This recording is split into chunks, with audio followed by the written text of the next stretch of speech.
Well, good afternoon, everyone, and welcome to this meeting of the Planning Commission of the City of Newport News on Wednesday, June the 7th. I'm going to call the meeting to order by asking our secretary, our Melissa, to call the roll, please. Commissioner Maxwell. Yes. Here. Commissioner Dias. Present. Commissioner Shook. Present. Commissioner Williams. Present. Commissioner Taylor. Present. Commissioner Bowditch. Present. Commissioner Stodgel. Present. Commissioner Grabowski. Here. Commissioner Fox. Here. We have a full quorum. Thank you. Okay.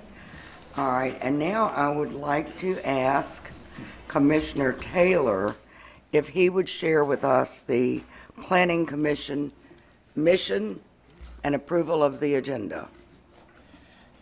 Yes, Madam Chairman. The Newport News Planning Commission is mandated by state law, and its members are appointed by City Council. Section 15.2, Tac 2210 of the Code of Virginia states in part that every locality shall create a planning commission in order to promote the orderly development of the localities and its environment. The statutory purpose is to improve the public health, safety, convenience, and welfare of the citizens, and to plan future development of the communities.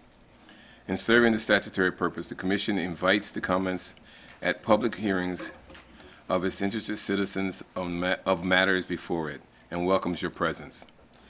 Madam Chairwoman, I move that we adopt the agenda before us. I second. Moved and seconded. All in favor? Aye. Thank you. Now I'm going to ask Commissioner Williams, would he please lead us in an invocation? As we serve this body here in Newport News, we just ask you, O Creator, to be with us.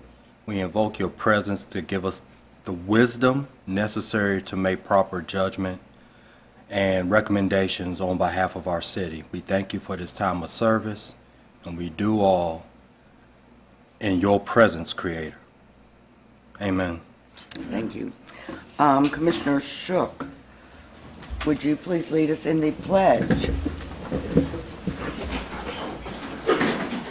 pledge allegiance to the flag of the United States of America and to the republic for which it stands, one nation, under God, indivisible, with liberty and justice for all. Okay, thank you very much. I trust everyone has had a chance to go through the minutes from our work session and our last meeting. And if there are no changes or additions or corrections, the meeting minutes will stand as presented.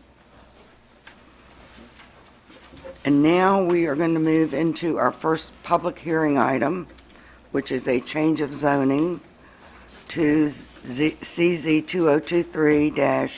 2023-0002, Cottage Grove Acquisitions, and this will be presented today by Carolyn Passant. Welcome, Carolyn.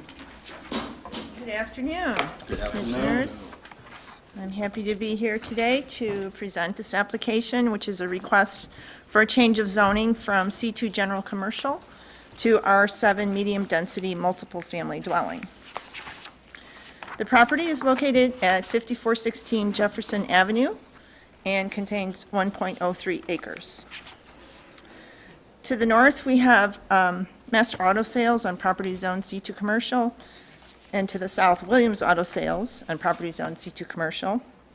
To the east is the Cottage Grove Apartment Complex on property zone R7 Medium Density Multiple Family Dwelling.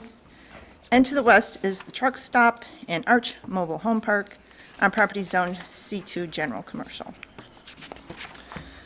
The One City, One Future 2040 Comprehensive Plan land use designation for the property is urban residential. The property has been zoned C2 General Commercial since the citywide comprehensive rezoning became effective August 1st of 1997.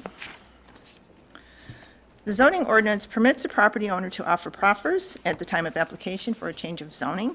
If accepted by City Council, these proffers will govern the development and use of the property. The city's site regulations require a landscape strip to be installed along all street frontages of no less than 10% of the right-of-way width or 10 feet minimum. The required 10-foot landscape strips and screening, as well as appropriate green area requirements, are included on the conceptual site plan provided by the applicant. The Department of Engineering indicated that the means of refuse collection should be shown on the final site plan, and existing sidewalks do comply with city requirements. There were no objections from other reviewing departments. The property is located along one of the city's major corridors and has a mixture of uses. The complex has been in this location for over 60 years and was acquired by the current owners in 1999. An existing commercial building, built several decades ago, was demolished in 2002. The property's future land use designation was then changed to natural area open space, but was amended to urban residential in 2022 to match the remainder of the Cottage Grove property. The rezoning will allow for the construction of a clubhouse and fitness center to provide indoor recreational facilities, which will make the complex more marketable and competitive. It will also place all of the Cottage Grove development under the single zoning district classification of R7, medium-density multiple-family dwelling. The applicant has voluntarily provided 4 proffers. These proffers address the overall development components of the proposed facility, whereby the final architectural design and landscaping are subject to review and approval of the planning director. The proffers also indicate that no additional residential units will be built on the parcel. The existing monument sign, which is less than 8 feet tall and under 50 square feet of sign area, will remain in its current location. In conclusion, the proposed change of zoning is consistent with the One City, One Future 2040 comprehensive plan and meets several objectives of the plan's goals. The proposed proffers ensure that the components of the proposed development will satisfy the requirements of the city's zoning ordinance and site regulations, and will improve the property's attractiveness, providing abundant landscaping and high-quality architectural detailing and materials.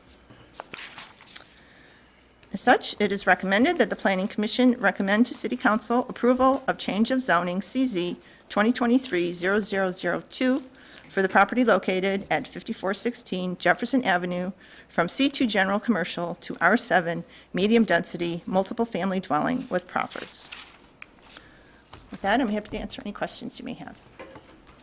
Yes, Commissioner Williams? Just for clarification again, because I can't really read Yeah. it. What's the oval shape on there, On the on the site plan? Retention pond? Retention pond? I Yeah, just that wanted would to make be sure. their location for potential detention Okay. facility.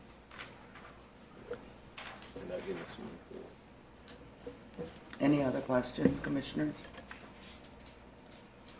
Okay, thank you very much, Carolyn. Yep. I have opened the public hearing, and let's see, we do have some cards on this, and I would like to ask Mr. or Ms. Sam Baraki, please come up and introduce yourself. Welcome.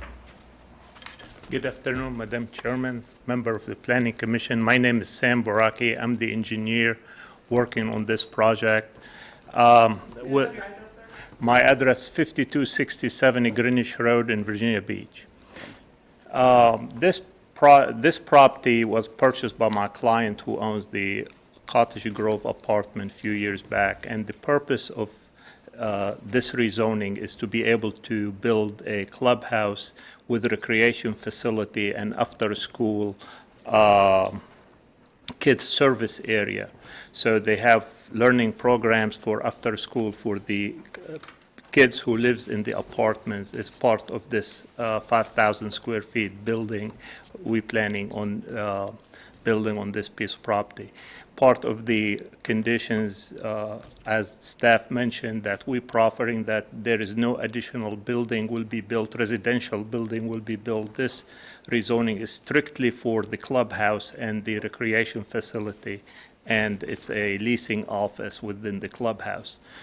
The clubhouse will have training rooms, will have recreation rooms, and also will have, like I mentioned, kids areas.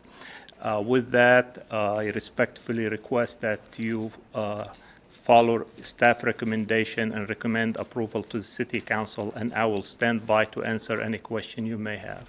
Thank you. Thank you so much, Mr. Baraki. I also have... Okay. We have a question. Just one quick question. Yes, sir. For this clubhouse, will it be open for rental to anyone outside of the Cottage Grove residents? My understanding is only service for the resident of the apartments. So you have to be a resident on the apartment in order to be able to utilize it. I'm not, that's what my client has indicated to me. I can't, that's the best answer I could give you at this point. Okay, thank you. Thank you. I have a question. Yes, sir. Yes, sir. You said that part of the purpose is to provide some sort of child care or something. I see a fitness room and a multi-purpose room. Which area would be? It's part of the multi-purpose room in the apartment, and I have here is a, if I may approach past this,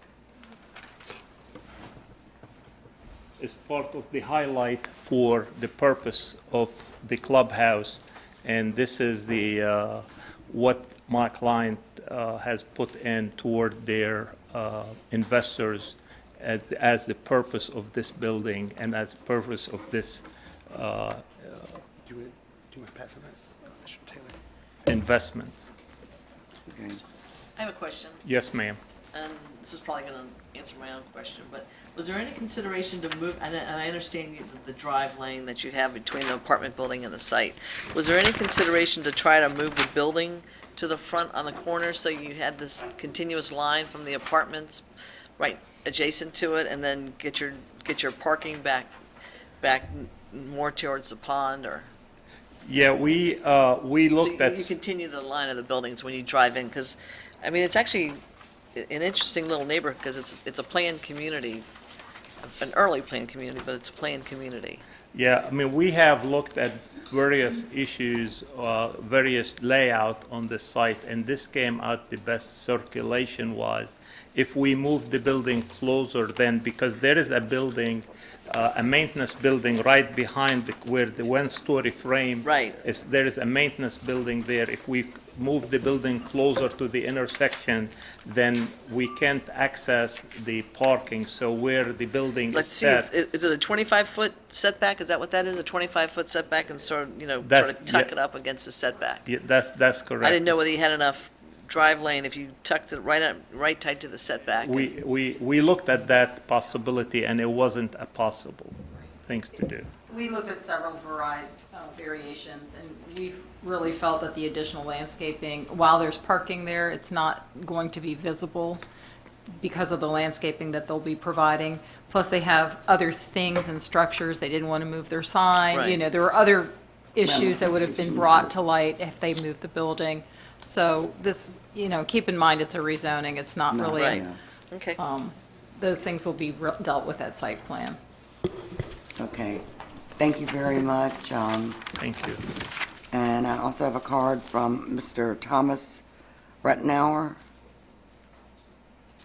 the architect. Are you available for questions? All right, thank you very much. He's the architect. Okay. And then Adam Sarch. Sage? Okay, thank you. He's available for questions. Marlene Mallory.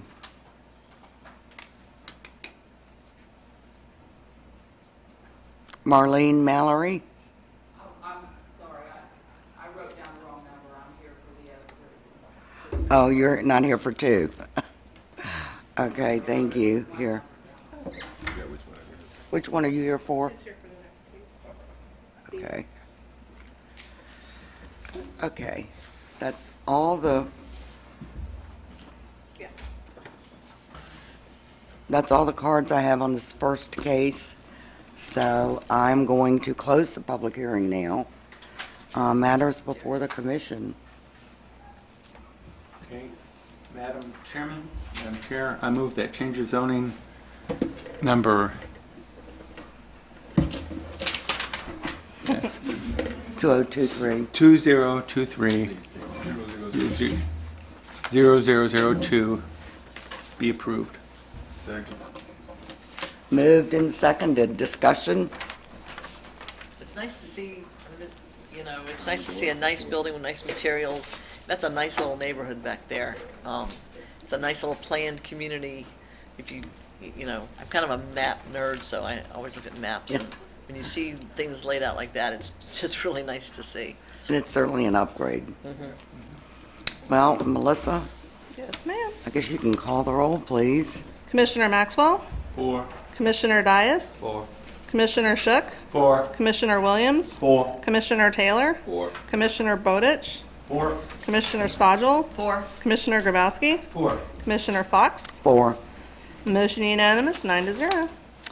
Okay, we are now going to move into, this will be heard by City Council. Thank you. By City Council on June 27th, 2023. Now we're going to move into our next case, which is Newport News Shipbuilding Employee Credit Union, Inc., and the Peninsula Union Mission. And this is going to be presented today by Saul. Is that right? Yes. Saul Gleiser. Welcome, Saul. And I'm opening a public hearing. Good afternoon. Good afternoon.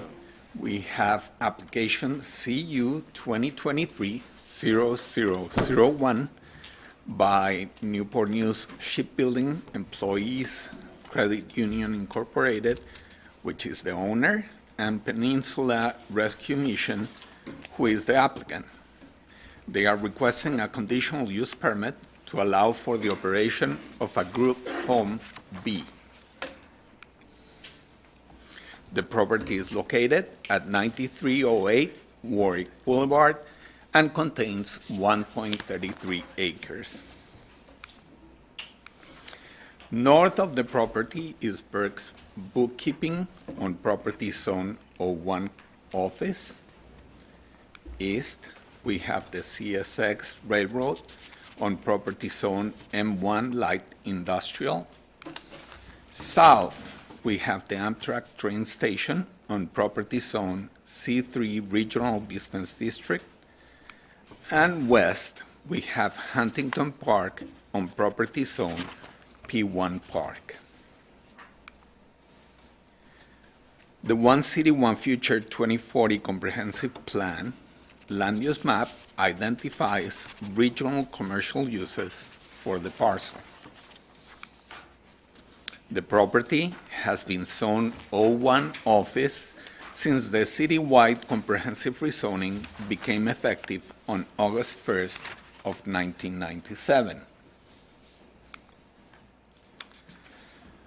The definition of a group home in the zoning ordinance is as follows. For group home B, a residential facility for 5 or more persons, excluding nursing homes, with 24-hour supervision, which provides shelter and services to individuals and families for a period not to exceed 24 months to help them become self-sufficient citizens. The zoning ordinance requires a minimum of 1 parking space for every 3 sleeping rooms or 1 per 6 persons, whichever is greater for dormitory uses. The office use requires 1 space for every 300 square feet of office. The chapel, dining hall, and other common areas are incidental to the dormitory use and do not require additional parking. The office area is a total of approximately 2,050 square feet, which requires 7 spaces. The dormitory will house up to 20 persons, which requires 5 spaces. The existing parking lot has approximately 80 spaces, including 3 accessible spaces. So they meet that requirement. Given that the site is developed, there are no additional site improvements required. The Department of Codes Compliance noted that the building code requires that single occupancy rooms have no less than 80 square feet of floor space, and multiple occupancy rooms provide no less than 60 square feet of floor space per individual.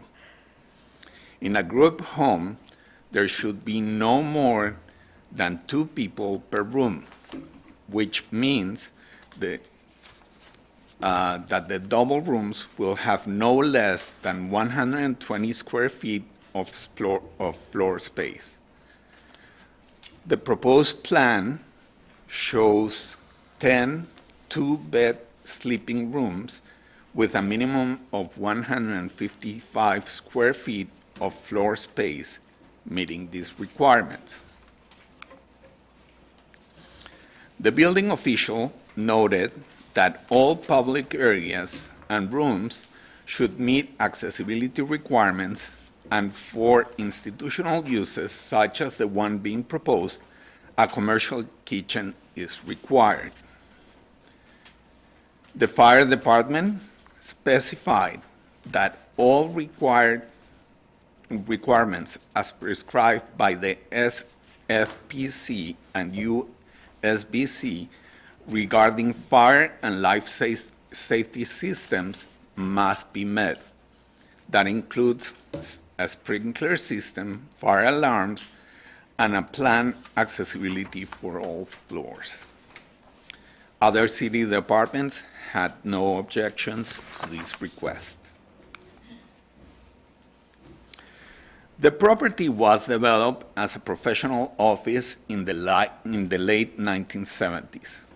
The uses in the vicinity are primarily professional offices, and the property is within the Enterprise Zone number 3 and is eligible for new market tax credits, which are intended to spur economic development. Although the location of the agency's main administrative offices is in keeping with the building intended use, compatible with the surrounding uses, the location of the group home could be concerning.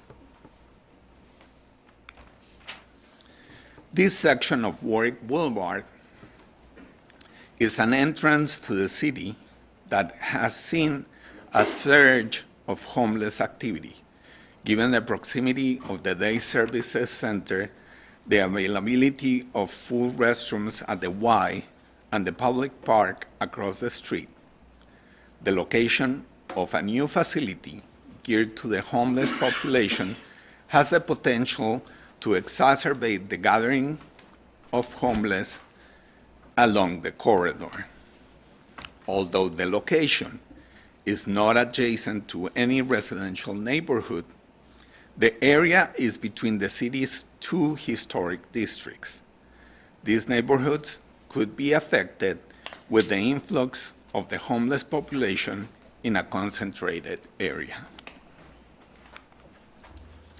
The business plan indicates the project would entail the relocation of the Peninsula Rescue Mission administrative offices to their 3rd floor of the existing building and the establishment of a group home for unaccompanied women on the 1st and 2nd floors. The administrative and educational activities will take place on the 1st floor, limiting the residential aspect of the program to the 2nd floor. Office and educational uses are allowed by right in the O1 office district. The program is based upon a minimum of a 60-day stay and is a life skills program designed to help residents become self-sufficient. The goal of the program is to provide residents with the skills needed to live securely and independently. The program is adapted to the unique needs of each resident and includes education, counseling, and training. In conclusion, although the location of a group home that caters to the homeless has the potential to exacerbate the concentration of homeless people in this section of Warwick Boulevard, there are aspects of the program that could lessen the impact the proposed use may have on its surroundings. There will be 24-hour staffing. The residential component will be confined to the second floor of the structure and will serve no more than 20 people that will be appropriately screened by the agency. Other mitigating factors are the proposed relocation of the Peninsula Rescue Mission to this location and the location of the educational and counseling services, as well as the program administration on the first floor. The office and educational components of the proposal are in keeping with the surrounding uses and the recommendations in the One City, One Future 2040 Comprehensive Plan. It is hence recommended approval of conditional use permit CU 2023-0001 to allow for the operation of a group home at 9308 Warwick Boulevard with 18 conditions that include: the group home shall be owned and operated by Peninsula Rescue Mission. The Peninsula Rescue Mission administrative offices shall occupy the building while the use is being operated, and sleeping rooms shall be limited to the second floor. The facility shall house only female residents. There shall be no more than 20 residents in the program at any given time. There shall be no on-site intakes or walk-ins. The intake process for residents shall be conducted off-site. There shall be no more than 2 residents per room. All rooms shall be accessible and sized in accordance with to the Virginia Building Code, providing no less than 60 square feet of floor space per individual and no less than 120 square feet of floor space per 2-resident sleeping room. A commercial kitchen shall be installed. All requirements prescribed by the State Fire Prevention Code and the Uniform Statewide Building Code regarding fire and life safety systems shall be implemented. There shall be no additional residential structures constructed on site. All other standard conditions also apply. All 18 conditions are detailed in the staff report and will be part of the ordinance approved by council. Are there any questions? I'm sure there are. Yes. Yes, Commissioner Taylor. Yes, in the, under the heading of disclosure, I have to acknowledge the fact that I have accounts with Newport News Credit Union. My family and I have accounts with Newport News Credit Union, but from the legal perspective, Ms. Lynn has cleared me to be able to participate in these deliberations. Under the State and Local Government Conflict of Interest Act, he's able to participate. as a member of a business, profession, occupation, or group of 3 or more persons, the members of which are affected by the transaction, and if he's able to do so fairly and honestly, and he's stated that he is, and so he's declared his interest orally, and so he's fine. Okay. Thank you, Commissioner. Newport Credit Union.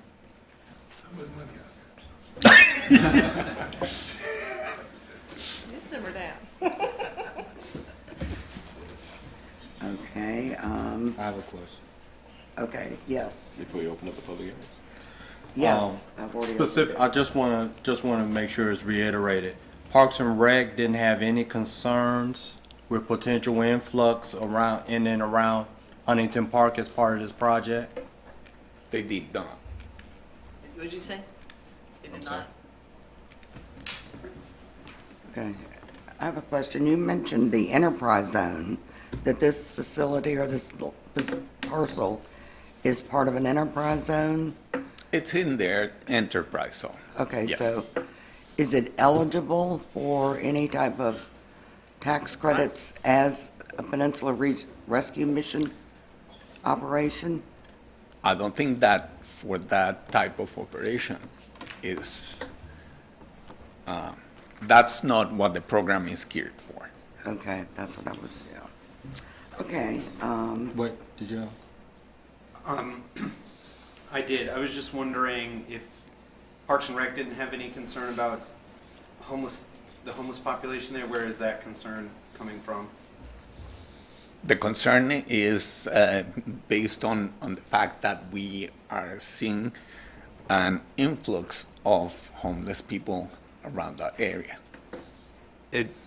Has any data been collected on that, or is that just? Can I interject for just a moment? Sure, yeah, absolutely. Sorry. Parks and Rec had no comment. It's not that they didn't raise a concern, Okay, or so they they had just no- did not have they had any no comments. comment. Yes.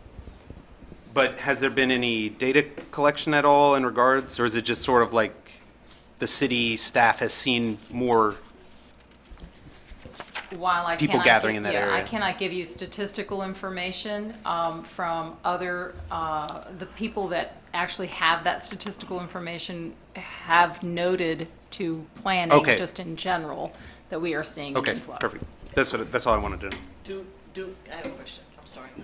Do we know, has the Four Oaks facility, have they reached a capacity? Have these seen, an upturn in there? They're right sort of diagonally across the street. Well, they're about a block away, Yeah. but they don't have a residential facility. It's- Right, but have they seen an upturn in the people coming to use their facility? They have. They have. okay. Commissioner Williams?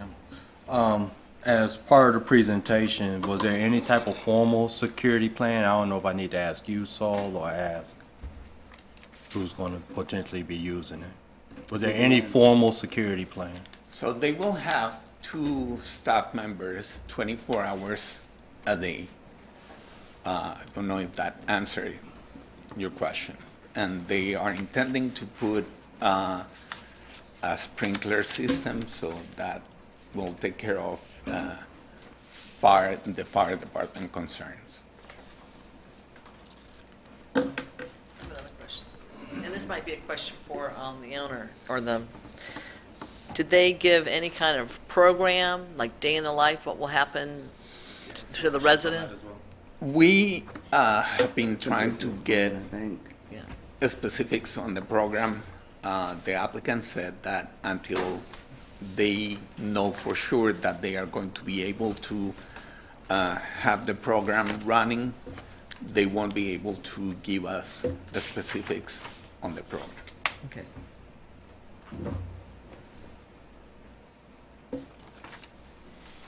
Okay, any other questions for Saul?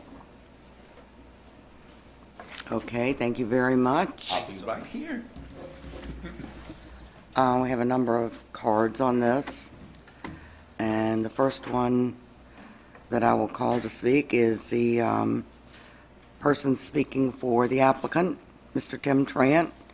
Tim, would you like to come forward and introduce yourself?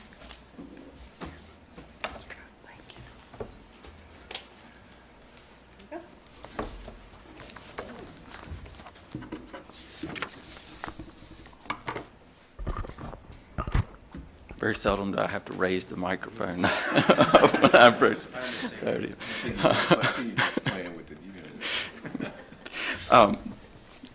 Madam Chair, members of the Commission, good afternoon. My name is Tim Trant, attorney with Kaufman & Knowles, offices here in the City of Newport News, 11815 Fountain Way in City Center. It's my privilege to be here on behalf of the Peninsula Rescue Mission. I'd like to introduce a few folks on our team that are here. I won't be able to introduce everyone, but first and foremost is Pastor DeFries, who you'll hear from at the conclusion of my remarks, who's the current director of the rescue mission. Also, Reverend Poteet, the former director for 30 years, is here with us, I believe, in the audience. There are numerous rescue mission employees and volunteers and supporters here as well. I won't attempt to name them all, but they may wave their hands as they have their affiliation. Mr. Jim Mears, CEO, President of Bayport Credit Union, property owner, is here, and I think we'll address you at some point today. And then last but certainly not least is Carlin Mincer, who is with RE/MAX Connect, is the real estate professional working on the project. So hopefully between those of us assembled, we can address all of your questions. In any event, just to be brief, I'll try not to be redundant of anything that Saul has shared with you, but a little bit about PRM. Many of you will know them. They're well known in the city, but just a brief introduction to them for those that aren't familiar. PRM is a Christ-centered nonprofit organization that has been serving the last, the least, and the lost in Newport News since 1966. And for those of you like me who are bad with math, I had to break out my calculator. That's almost 70 years they've been doing this work. And that has been principally through their men's shelter, which they operate at downtown here at 3700 Huntington Avenue. They also operate a thrift store at 6200 Jefferson Avenue. PRM has felt called for a long time to serve women in its ministry, and has been looking pretty aggressively of late for how to do that and make the best impact. And they have resolved to try to identify a location, which we're here to talk about today, and to implement a program really designed to help women, exclusively women, capped at 20 participants at a time, to escape the cycle of poverty and housing insecurity. We'll talk a little bit about the project and the program. I know that's of interest to you. First of all, the site would house this, what we're calling the women's ministry, this program, as well as PRM's corporate offices, as Mr. Gleiser indicated. The women's ministry would be located on the first and second floors, and the PRM's offices, the corporate offices, would be on the third floor. Be limited, as I mentioned, to 30 unaccompanied women, so it wouldn't be for families, no children or other relationships. They would be for women, the individual women residents and program participants only. And as Mr. Gleiser mentioned, be designed to help these people in time of tragedy to achieve sustainable self-reliance and secure housing and employment when they leave the program. No walk-ins accepted, as that was shared in Mr. Gleiser's presentation. Prospective residents would be identified through PRM's extensive referral network of various faith-based organizations and other referrals that they have for their men's shelter. Prospective program participants be interviewed virtually and in-person off-site. They would be subject to background checks and drug screening and ongoing drug screening through the admissions process. They be committed to a long-term self-sufficiency program. It's got to be a fit for both sides. We have to be the right tool for their job, for the help they need and the work they need to do in their life, and they need to be committed to our program and our style of helping them. And so that's what that interview and intake process is meant to be about, to make sure it's the right fit, that they're committed to us and we're the right facility to help them. The program, just to speak a little bit about that, so to say that we don't have our program, I guess, fully developed is true in the technical sense, but it's not that it's not been considered in full. But to develop the full program involves a pretty considerable investment, hiring employees, to actually write the specific programs and policies and procedures. But the PRM has been in this business a long time. They have a long-term program associated with their men's facility. They have spoken with numerous other operators of facilities just like this one. They have visited a number of those facilities. So they have a sense of the program and what it would entail. The detailed paperwork, policies, and procedures are not fully developed, but they do have a very clear indication and understanding of how the program would exist and be implemented. And it would be tailored to each resident, right? We will not, all of our residents will not come to us with the same set of conditions. Their tragedies will be different, and the program will need to be tailored to their specific needs. But generally will include education, counseling, and training in the following areas. Spirituality, hygiene, emotional well-being, employment, budgeting, nutrition, and exercise. These are just general life skills to help them become sustained, self-sufficient citizens with secure housing and secure employment when they leave our facility. Their days are intended to be structured. There'll be a wake-up call in the morning. They'll be given time to take care of their personal hygiene and fellowship, and then they'll be called to a communal breakfast. And then the coursework of the day will begin. It would tend to be structured like a work day from 8 to 5. All the meals will be provided on site. Van service will be available for residents to get to appointments if they have healthcare appointments, if they need to go to job interviews or off-site training and whatnot. That there will be van service available for that. This will be a secure facility. So to speak to Mr. Williams' question about security, this facility will be secure. The only way to get into the facility is with a badge or convince the receptionist through the intercom during business hours that you belong in the facility and can get buzzed in to enter the facility. As Mr. Gleiser mentioned, there will also be at all times 2 resident staff members. There'll be more staff members during the day involved with the programming, but at night we plan to have 2 members of our staff reside there permanently at the facility. I know most of y'all are familiar with the site, and these are redundant of things in your packet. I'm not going to go through them, but just they're here if we need to refer to them for questions and whatnot. Some aerial photographs, our site plan, the layout of our various building plans, the sign rendering, what the sign would look like on the building. And I will conclude briefly and ask Pastor DeFries to come up and offer some closing remarks. Just to address a few of what I believe are the benefits of this project and to speak potentially to some of your questions. So I have a quick question before he comes up. You mentioned this is Christian. Will Jewish people be accepted or people of other faiths? I mean, that's one of the first sentences in your presentation.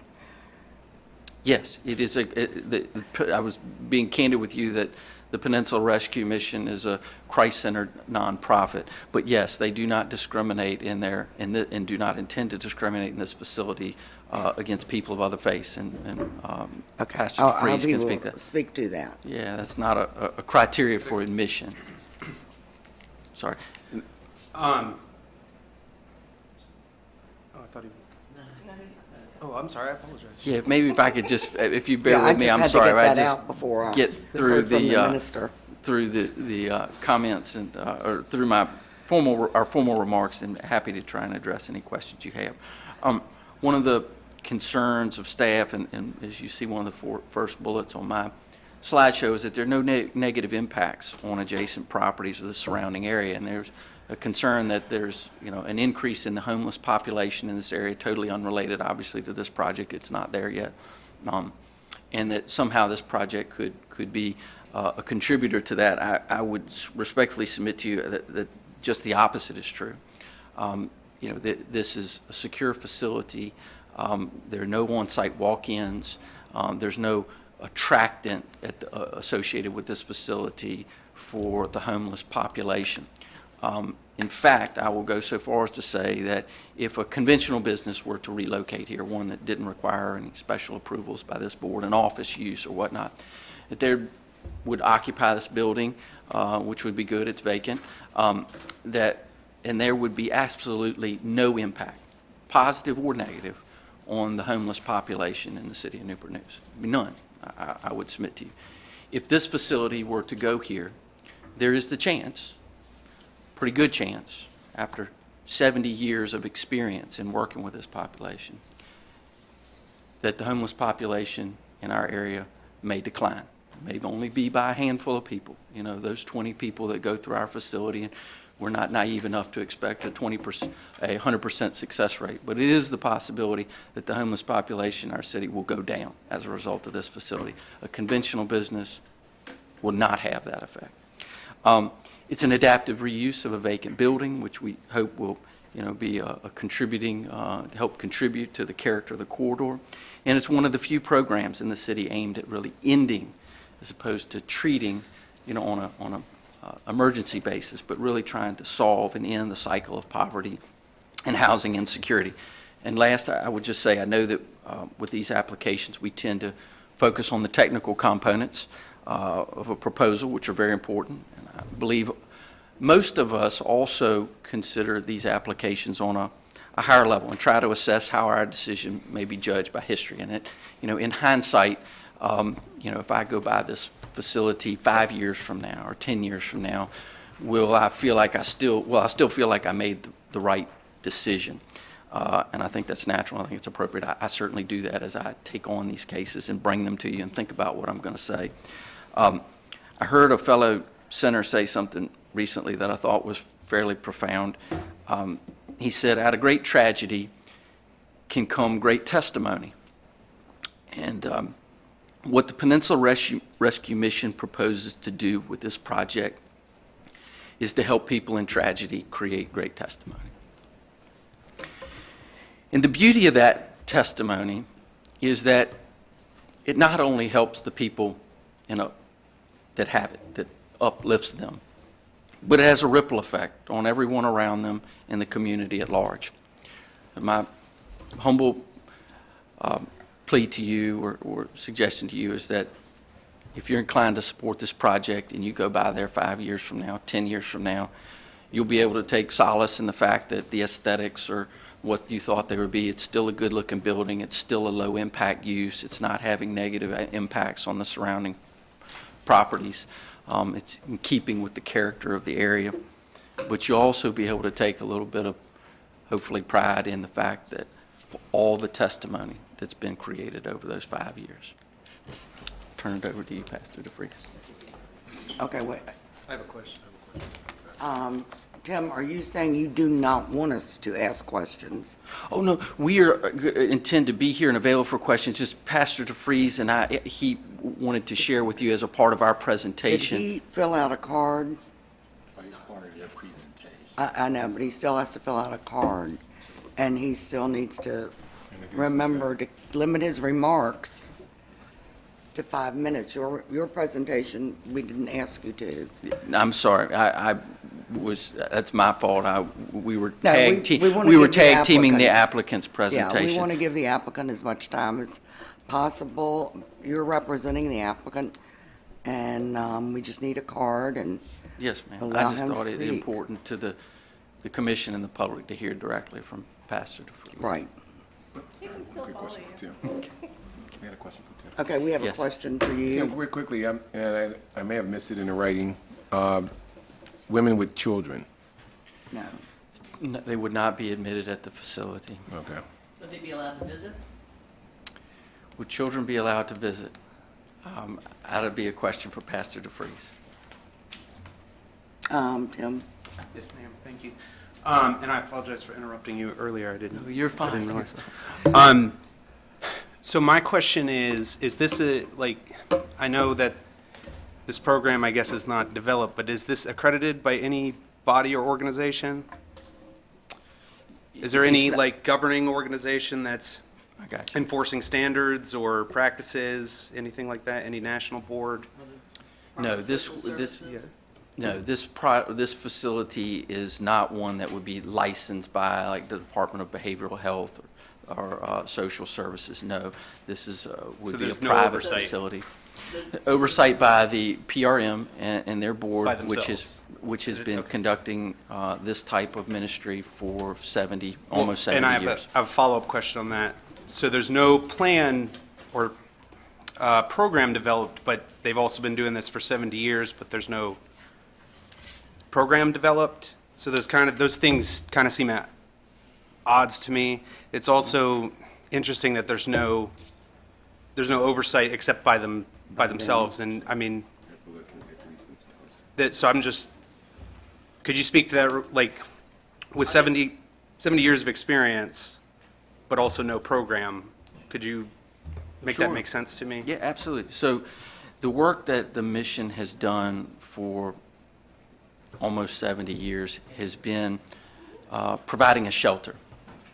And that is, if you are in crisis, you are homeless, and you need a place to go, to spend the night, to get a hot meal, to get a shower, to get some clothes, you are welcome. Doors always open. Come in and get that care. This facility is not a shelter. It does not do that. It is a long-term residential facility geared at ending that cycle of poverty and housing insecurity.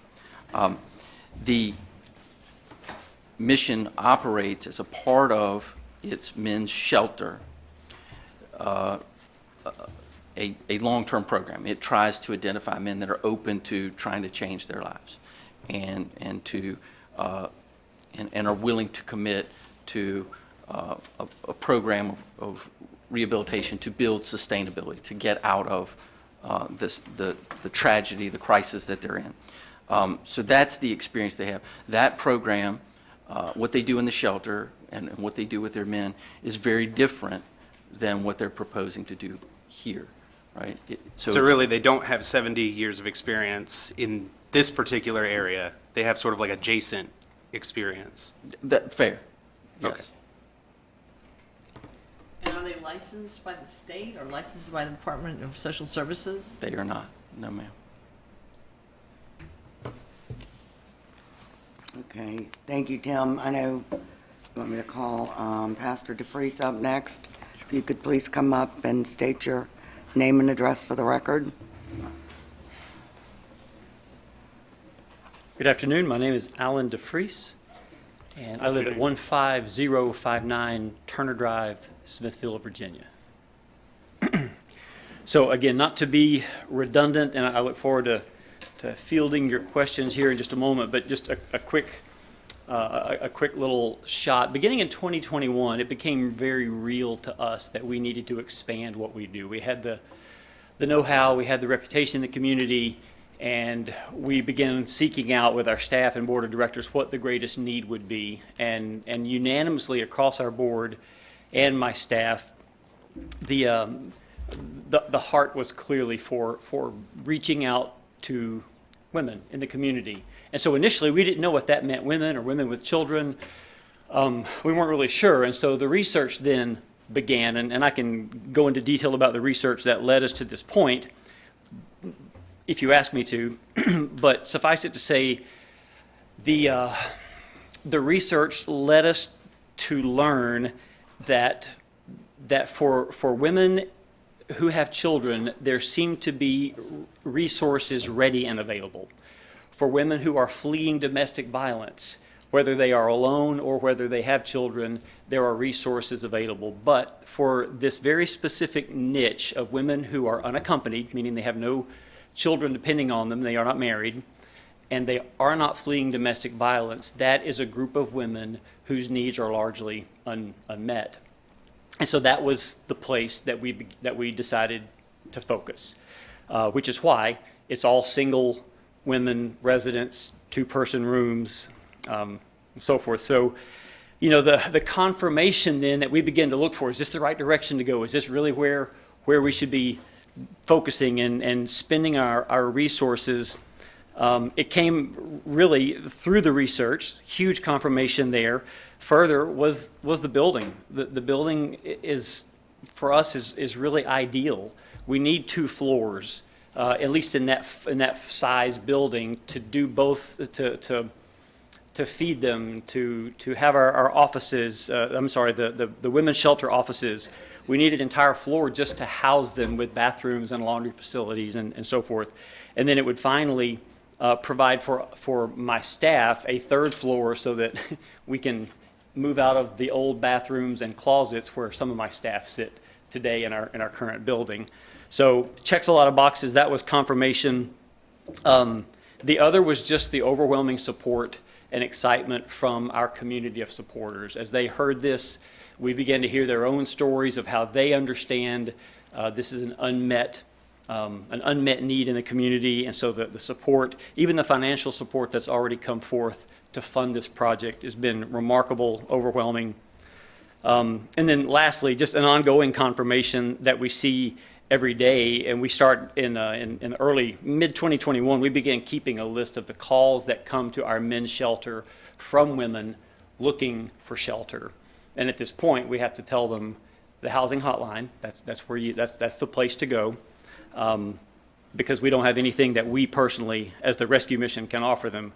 And just in 2022, we had 199 calls from ladies saying, today I'm homeless, I need a place to go. And we had to say, I'm sorry, you've got to look elsewhere.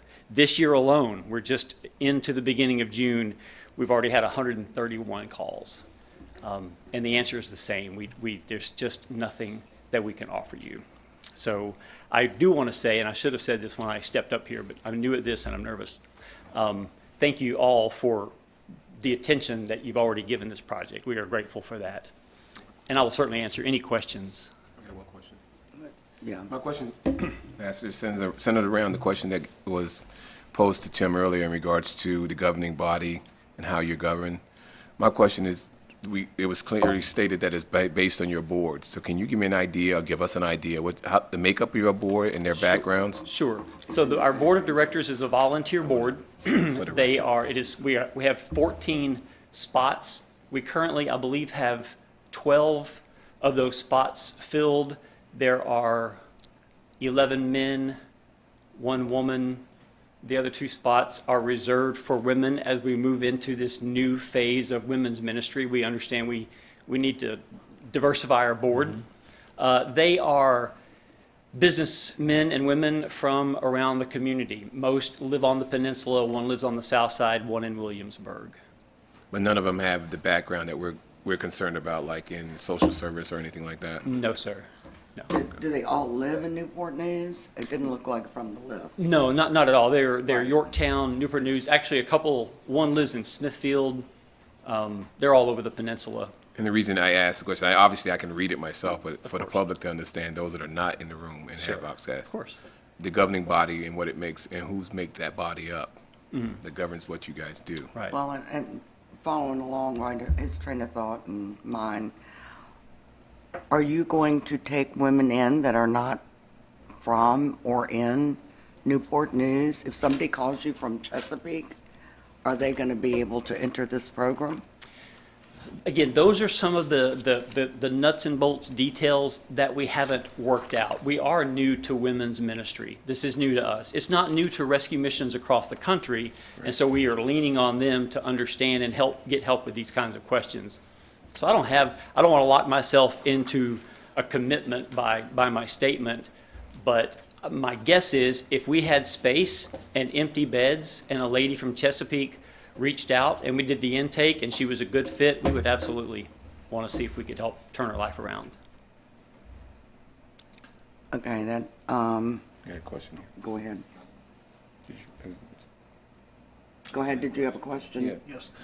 Pastor DePreez, I think you've given a little bit of background on your men's ministry, but I think it's important for the room to hear just 1 or 2 success stories. It's mentioned 70 years, and one of my fellow commissioners suggested, obviously, this is a new thing. We can all understand the demand, but you're obviously 70 years of history, and you're personal leadership with the organization now, could you speak to just some of your recent successes and how you hope to direct those to this new mission? Sure.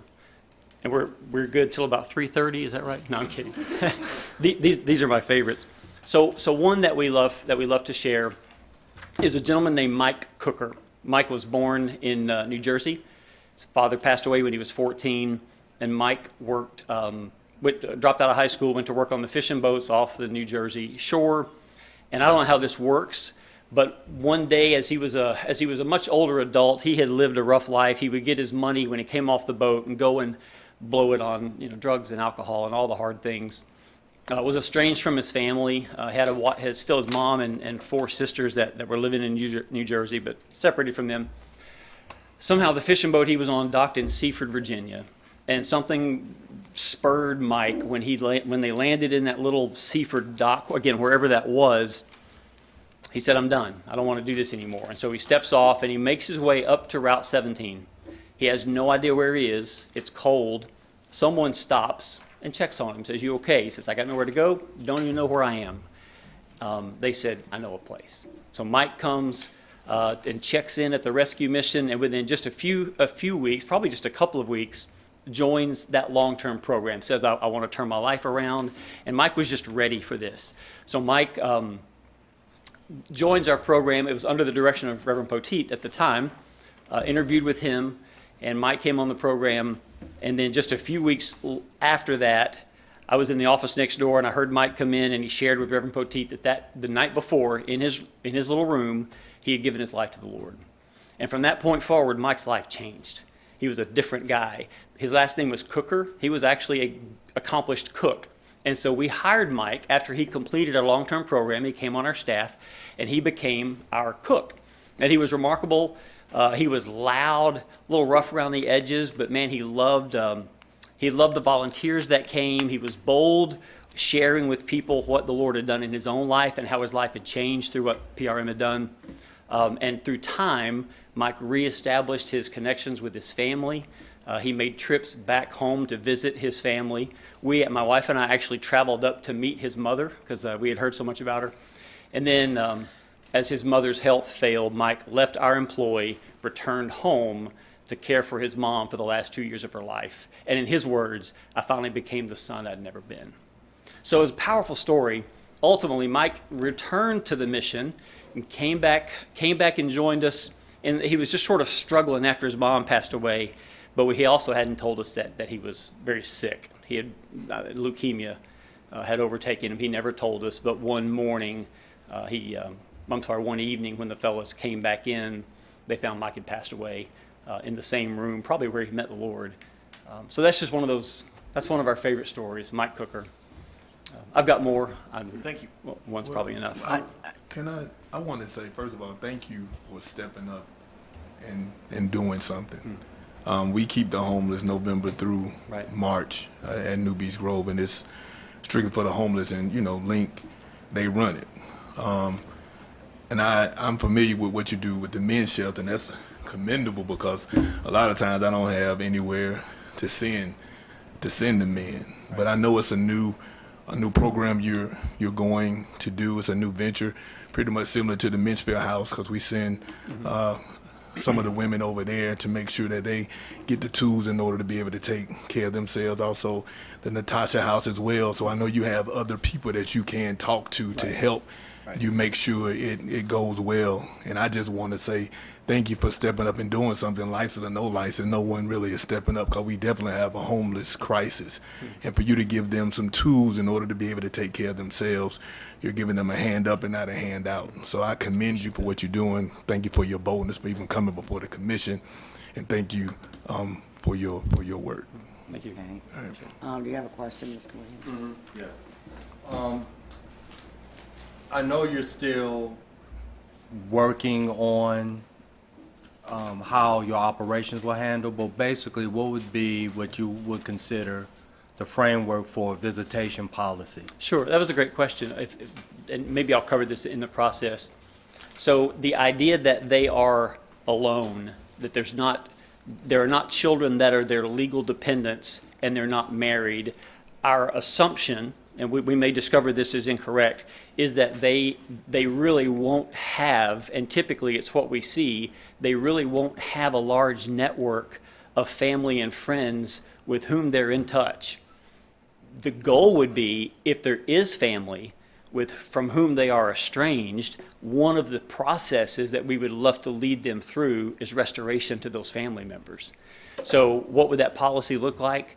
If it, we would obviously want it to happen on site, so it's controlled and supervised. And as they grow and they become more and more adapted to self-sufficiency, and as they enter the last time period of their time with us, they would have more freedoms and be able to build those relationships more completely. And just on secondary on that, because I know, like with the Peninsula Rescue Mission, there's times when the persons who are in your men's on Huntington may be outside, right, hanging out, smoking a cigarette, doing stuff like that. Similar policy you see yourself for women, and how, and also when I talk about visitation, it's not only with family members, but with other people that they are familiar with. Understood. So yes, the smoking thing, and please know, if we had a different place for our guys to hang out, we would have them hang out somewhere besides the sidewalk on Huntington Avenue, definitely. For the women, because this property offers a large amount of space behind the building, we will create a space out of sight behind the facility where smokers can go. So some outside rec areas where they can go and hang out for that very purpose, because it's not a good look. We were just discussing this maybe yesterday, the idea that boyfriends that may want to come by and check, we're simply not going to allow it. They will not be allowed on the property. And if the woman insists that she is going to see her boyfriend, then we will, and this is all going to be made clear up front, then clearly we're going to ask her to step away from that for the time it takes to get her life right. And if she's unwilling to do that, we hope to catch that up front and let her come to the decision that we may not be the ministry for her to partner with. But we have no interest in having fellas come by to see their girls at our facility. That is not going to happen. No good will come from that. You talked about drug testing, and I guess testing for alcoholism and mental health.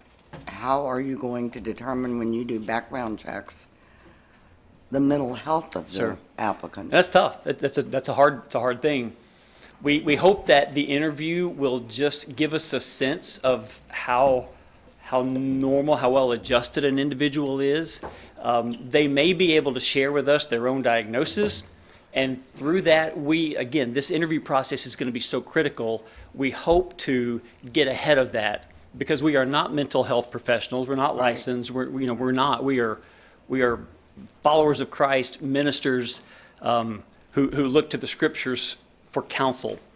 And so if someone comes who has needs that are beyond us, or what they're looking for is very intense mental health professional help, that's not going to be us. And we hope to catch that on the front end.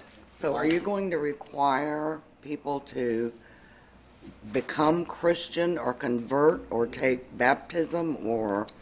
That's a great question. Certainly not. No. But you say we are Christ-centered, and we will have our chapel services just like we do now, and we will preach the Word of God the way we believe that God has given it to us and what is true. And that will be made clear on the front end. And if someone absolutely does not want to participate in that, then we're not the ministry for them. So that's going to be a criteria? That they simply come and sit in. It's not, they don't have, just like now, they do have to, if they want to stay at our shelter, we don't ask for anything from them except 15 minutes each morning that they come and they just sit in our chapel and they listen. They can ignore it, they can discard all of it, but we do require that they be in there. And we never have any of the fellas say, I refuse. They seem... Okay. I have a couple of questions. Sure. So what happens to the women who break the rules? You know, I'm caught with drugs in my room, or what? And you say they're not allowed to stay. Where do they go? I'll answer the first one first. Okay. What happens when they break the rules? Well, as a ministry, we want to show grace. We understand when someone comes from the situation from which they're coming, they are not going to suddenly enter our doors and be perfect. They're going to make mistakes. And so we want to show grace, but we are also huge on personal responsibility. You are responsible for the choices that you make. And if you, so my guess is, this is an example, the first time there is some significant breach of our rules, depending on what it is, we will do our best, and we do the same thing now. We will do our best to show grace, use it as a teaching moment, and move on, and that's just noted, that they're on a shorter leash. If it happens again, it could end up in dismissal. And what happens to those people? Where do they go? Sure. If they had no home before, and then they come here, getting help, getting them back on their feet, and then they're released. Right. They could go to the other. There's So- no, that's the whole issue. There's not another place for them to go. There's not a place for them to go now. Right. So No, we you're at right. least want to offer So, something, and I just have a couple of other questions. Is there a curfew? They have to be back? there will be. There will be a curfew. Yes, it'll be probably 9 or 10 p.m. And That'd then be- in the meantime, they could go, like you said, they might go to a doctor's appointment, they might go visit family, Sure. they might go. Well, I see it, and again, the reason we don't have this more established at this point is everything that we do is donor funded. That's how we do everything, and so we have tried to be extremely frugal. And this process has been very expensive to stand before you today. Right. We spent a lot of money to be here, and so I can't go and hire the staff that will develop this program until we know we can move forward. So Right. that's why we don't have some of the nuts and bolts worked out. So if someone applies to the program, is there a background check? Are you taking Yeah. convicted felons? Are they, what kind of? Yeah. Who was your person who's coming there? Sure. Hard to know who's going to call us and apply. If they have felonies in their record, the factors that we will consider are, what were the felonies? How long ago were they? How frequent have they been? There's just, and we will. That's why, as Tim said, we'll gear it to each individual. So I don't want to lock myself into a blanket statement.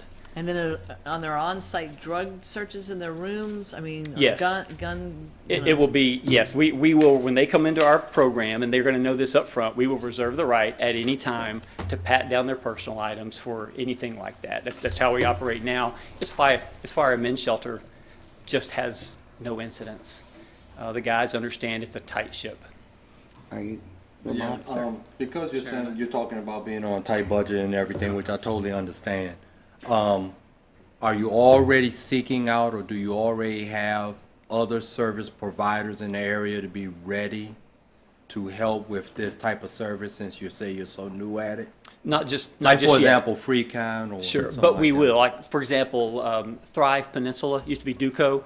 They will be our go-to for all things financial training until such time we determine maybe we need to bring that in-house.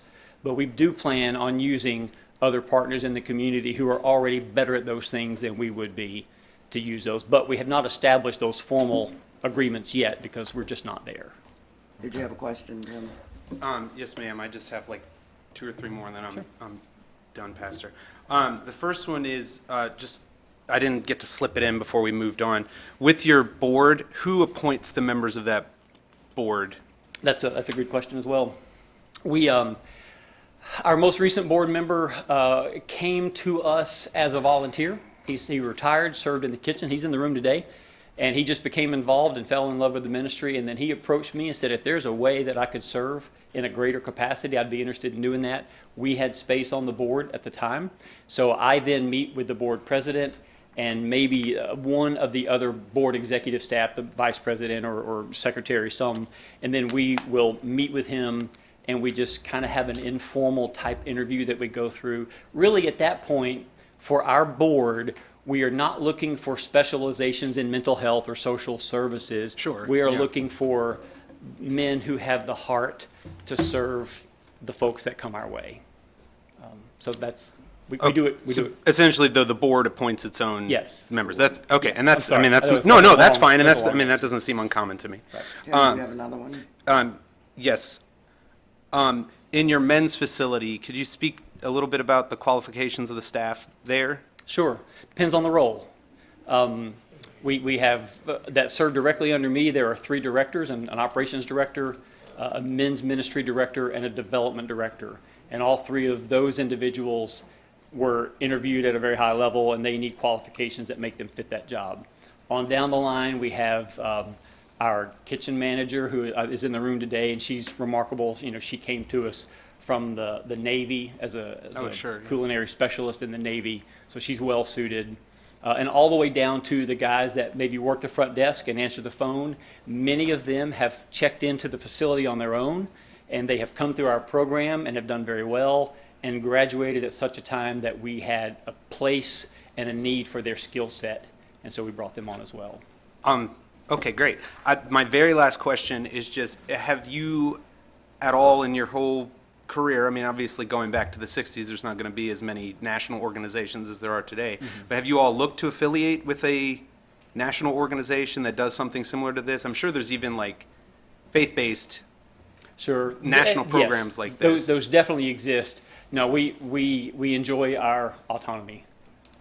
We get to, it is nice. Now we do connect with, just for sharing ideas and resources and knowledge, an organization called Citygate Network, and it is an organization made up of 300 plus rescue missions, similar to us, some much larger, some smaller, across the United States and Canada. So but that's not an official affiliation that has any governing. That's like a networking It is, group. yes, sir. Okay, That's all right, all thank it you, is. Pastor, that's all I have. Okay. I have another question. If I come to you in midnight and I knock on the door because I'm now homeless, and I'm not one of the 20 women. You can't walk in. You can't. I know you can't walk in, but what happens? I mean, do you send me to another place? Do you direct me to another place, or do I just sort of hang out until daylight? Yeah, it's a great question. When we first posed this idea, we kind of liked the idea of a walk-up shelter, and that didn't go over well. So we decided to kind of restructure how we would do it. So no, they would not be let in. We couldn't do that if it's port season, because right now that is the only other place and the only other time that a single woman can go somewhere. We would call the police, who will give her a ride to port. However, I'm not sure about port. After certain hours, they may not let them in, but they might. Even with port, you have to be known check to come in. in, and you have to go to the particular place to check in. So even if they're staying at a particular building, like say if Newbies Grove is housing it, they can't go straight to Newbies Grove. They have to go to wherever they have to check in at, then come. So the same way that they don't let people in, you shouldn't either. Because Yeah, I think we kind of want to keep this on track a little Sure. bit. We're getting way off on. Sure. I got one question. Yes. Hopefully the last, but this is my last question. I'm back to the governing board. Pastor, I really encourage you to look at more females on the board. Yes. Because Yeah. I understand we men have great intentions, but we do not understand the needs. I completely To the agree. extent that, and since you have no qualified or certified on your board from a male's perspective, I really encourage you to do that. Yes, sir. I completely agree. Okay. Yeah, but I want to get into something that's financial. I know the city of Newport News alone has spent millions of dollars investing in facilities like Four Oaks and supporting charities that are devoted to helping the homeless. Why are you not getting public funds? Candidly, with all respect, they come with strings. We are a gospel ministry at our core. And the most important thing for us, we want to feed our guys well and the ladies, and we want to house them well and provide everything that they need.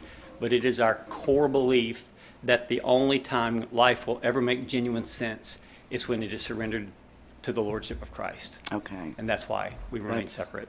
That's what I was wondering about. Thank you. I assume we've finished all of our questions.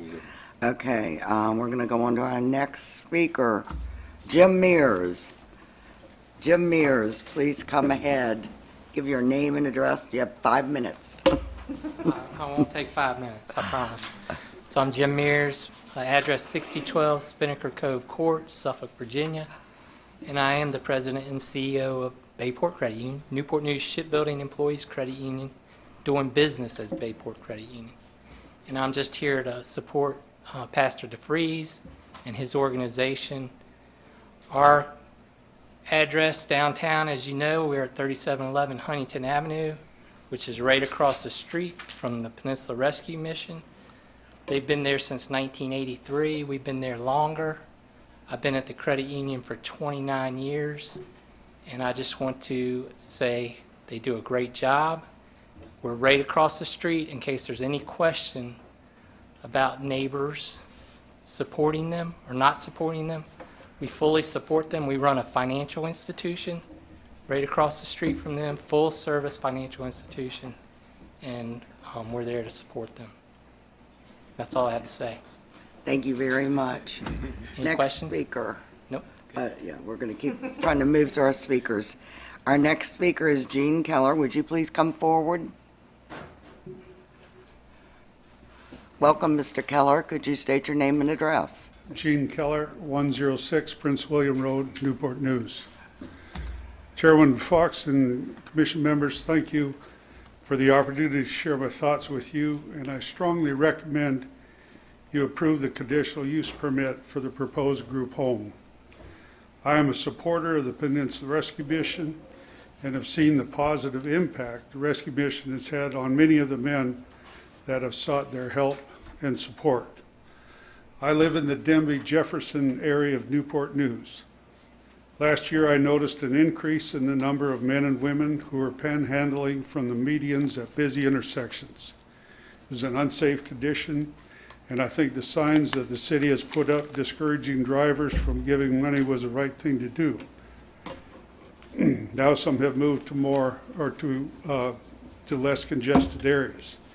I say this to acknowledge there is a homeless population that is living somewhere in the shadows.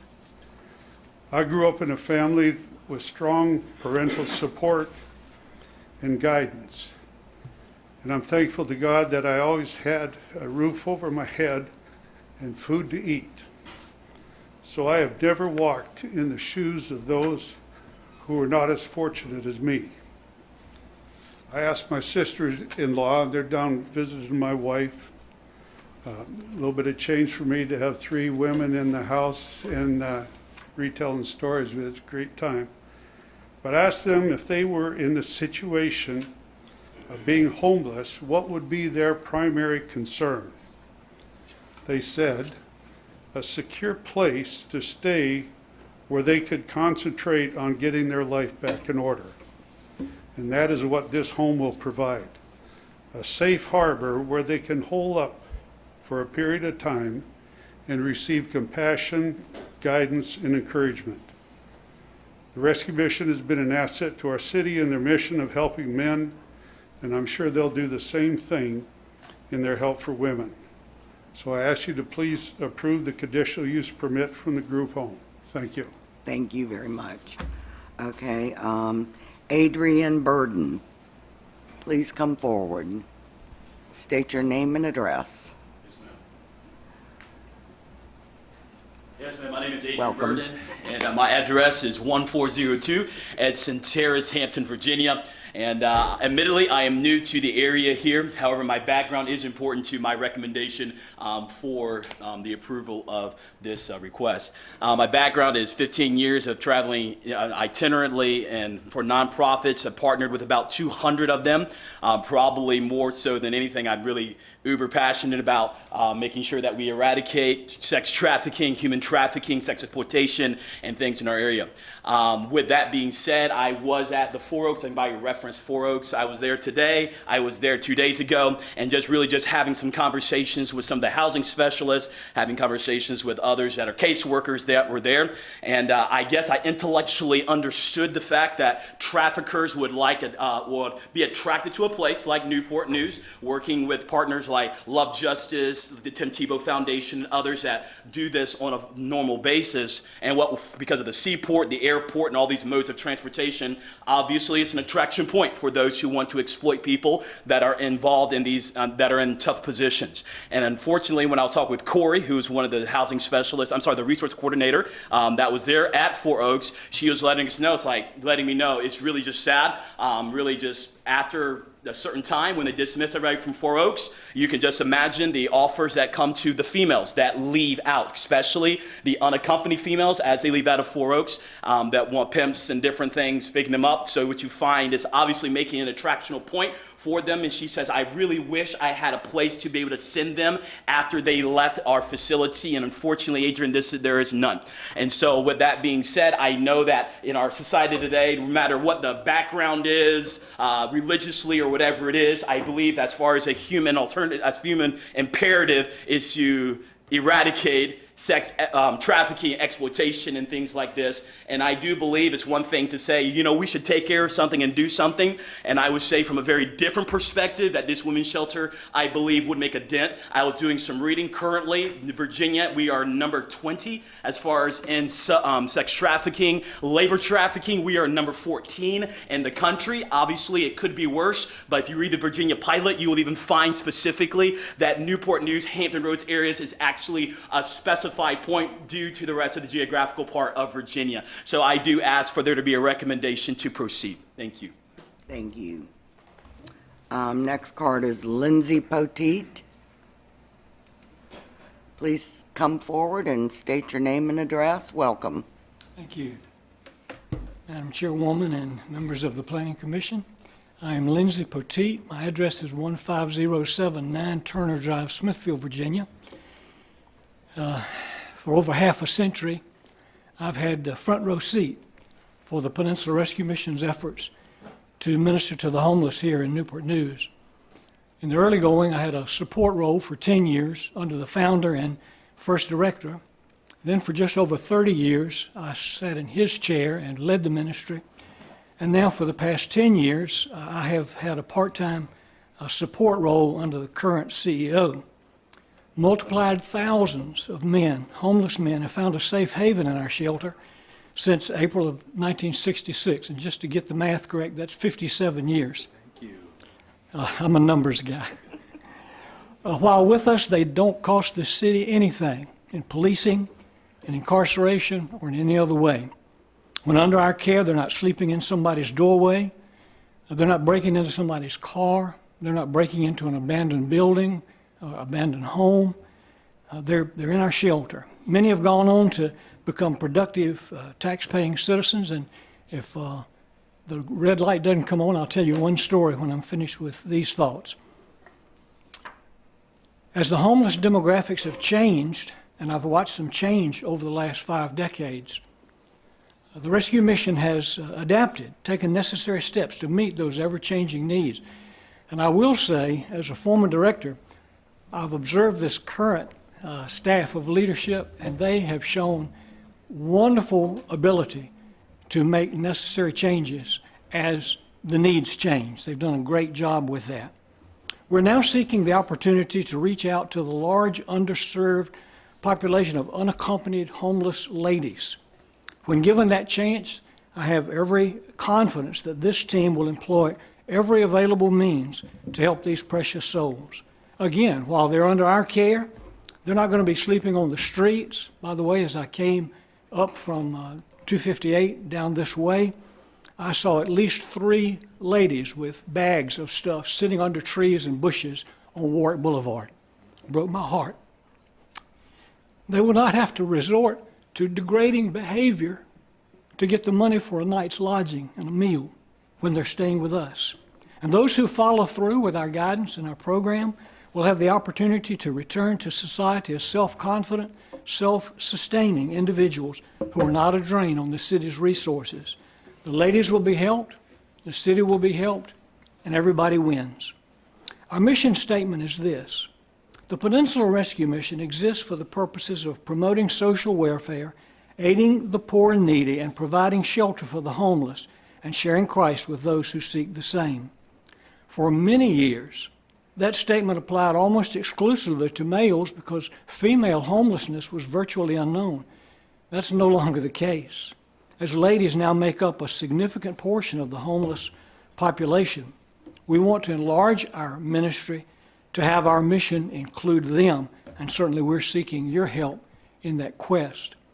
I remember back in the 1990s, and this is going back a ways, a man came into our shelter from prison. Everything he owned was in one of those Walmart bags, little bit of stuff.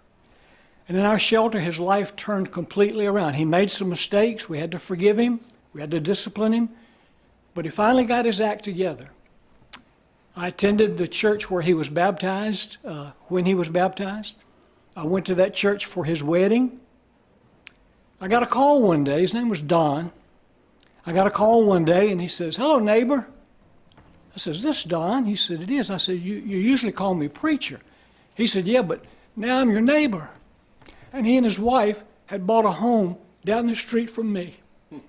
And just a few years before, everything he owned was in a T-shirt bag. And I think that goes to show you what a ministry that cares about people can do in the life of a person who's willing to be helped. And we appreciate your consideration on this matter so very much. Thank you. Thank you. All right.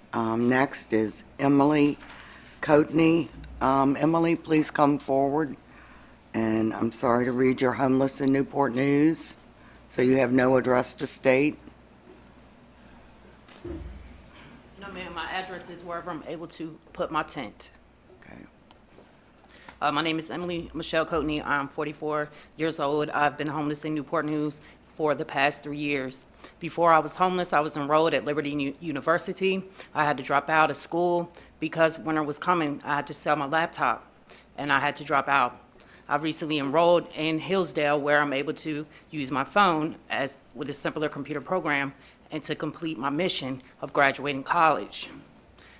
I did participate in the Four Oaks program up until December 5th, when I was diagnosed with COVID, that I contracted in Four Oaks on Thanksgiving Day. But Thanksgiving Day was what I thought would be extremely depressing to me. But I was very uplifted with good food, good friends, and people that were like family.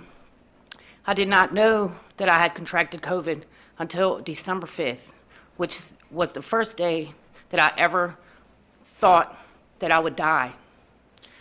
On December 5th, when I was diagnosed with COVID, I waited at the hospital till 7 o'clock in the morning. I called Four Oaks as I thought I was doing the right thing to let them know that I was positive, and asked them if they could offer me any help. Where could I go to recover? They told me they had nowhere for me to go. I was able to get $200 from family and rent a room for 4 days in Williamsburg, Virginia, because the rooms there were a little bit cheaper at that time. I found a church also located in Williamsburg that was able to pay. They said, "We are willing to pay for you for at least a week to recover." They said, "Call the Housing Crisis Hotline and get a referral." I had hope. For the first time in those couple days while I laid there suffering with COVID all alone, I called the Housing Crisis Hotline and said, "Please help me. I found this church. I need a referral from you. All I need is a referral. I'm going to die out here. Please give me the referral."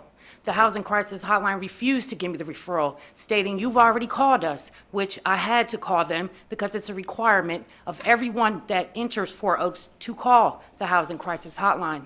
At that time, I had nowhere to go.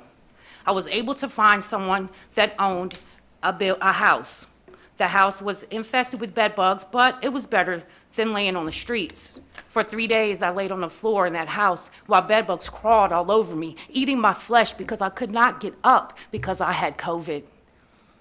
I never returned back to Four Oaks because of that, and also because of the way that they treat others, punishing people by not allowing them to take showers for days at a time, and feeding people a diet that is so unhealthy. And also, the norovirus that they claim that spread throughout the Four Oaks population affected not only the people that went there, but staff and people at the Link port program. I was a part of the port program during the wintertime. However, I don't know if Newport News realizes when you are in the port program, the van put you out at 4 o'clock in the morning. They take you to 4 Oaks and drop you off. You must stand outside from 4:20, 4:30 in the morning, all the way to the gate opens at 7 a.m. in frigid temperatures. Most people having canes and walkers and can't carry their things and barely stand. I have advocated many times and wrote when Tina Vick was mayor, I tried to email her, contact her. This recent mayor that we have now also should be familiar with my name.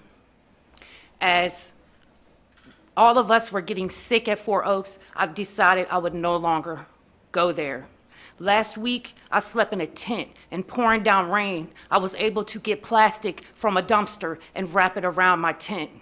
I woke up about every 5 minutes while I laid in that tent, hearing things, hearing noises, hoping that no one knew that a woman, even though I looked dressed like a man, which does protect me a little bit out there being homeless, I prayed, I read, I hoped that no one would see me walking to my tent in the woods behind Food Lion on Denby Boulevard. Thankfully, no one knew that I was back there because I never came out. Even though I heard footsteps and I knew other people and I saw other sleeping bags, I prayed. I prayed so hard that these men that were sleeping in the woods would not know that I was a woman laying in my tent alone. It has been a hard journey because I don't have any children. I am not fleeing domestic violence. I am one of the 131 people that have called the mission to ask for help. I called last year, I was one of the 199, and I called this year. I was one of the 131 and still got the same answers. God bless you, ma'am, we're sorry, but we can't help you. There's nowhere for you to go. Do you have children? No, I don't have children. Called a few domestic violence shelters, called a few places such as the gentleman mentioned, Natasha's house, but they were unable to help me because I don't have any children. I've been permanently disabled since the age of 19. I'm almost done, ma'am. I've been permanently disabled since the age of 19. I do receive disability and also survivor benefit from my father. I take that income and I use it and I stretch it as far as I can for hotel rooms. But for at least the last 10 to 15 days, that money runs out and I'm back in my tent. In order to be here today, I went to the YMCA, which is fully supportive of homeless, as well as Huntington Park, and I put my... I'm going to have to ask you to stop now. Okay, I I'm sorry. appreciate it, yes. Okay. Your 5 minutes are up. Okay. But thank you very much. All right, thank you. Our next speaker is Kyle Thomas House, Jr. Good afternoon, everybody. I would like to ask my attorney to speak first, who has filled out a card, and then I'd like to speak second, if that would be okay. Alan Tanner. All right, Mr. Tanner, if you would come forward and state your name and address for the record. This is a team effort, I'm sorry. This is Cameron Smith, who will join me here at the podium. My address is 11835 Fishing Point Drive, Suite 103. I'm a lawyer, been around here all my life.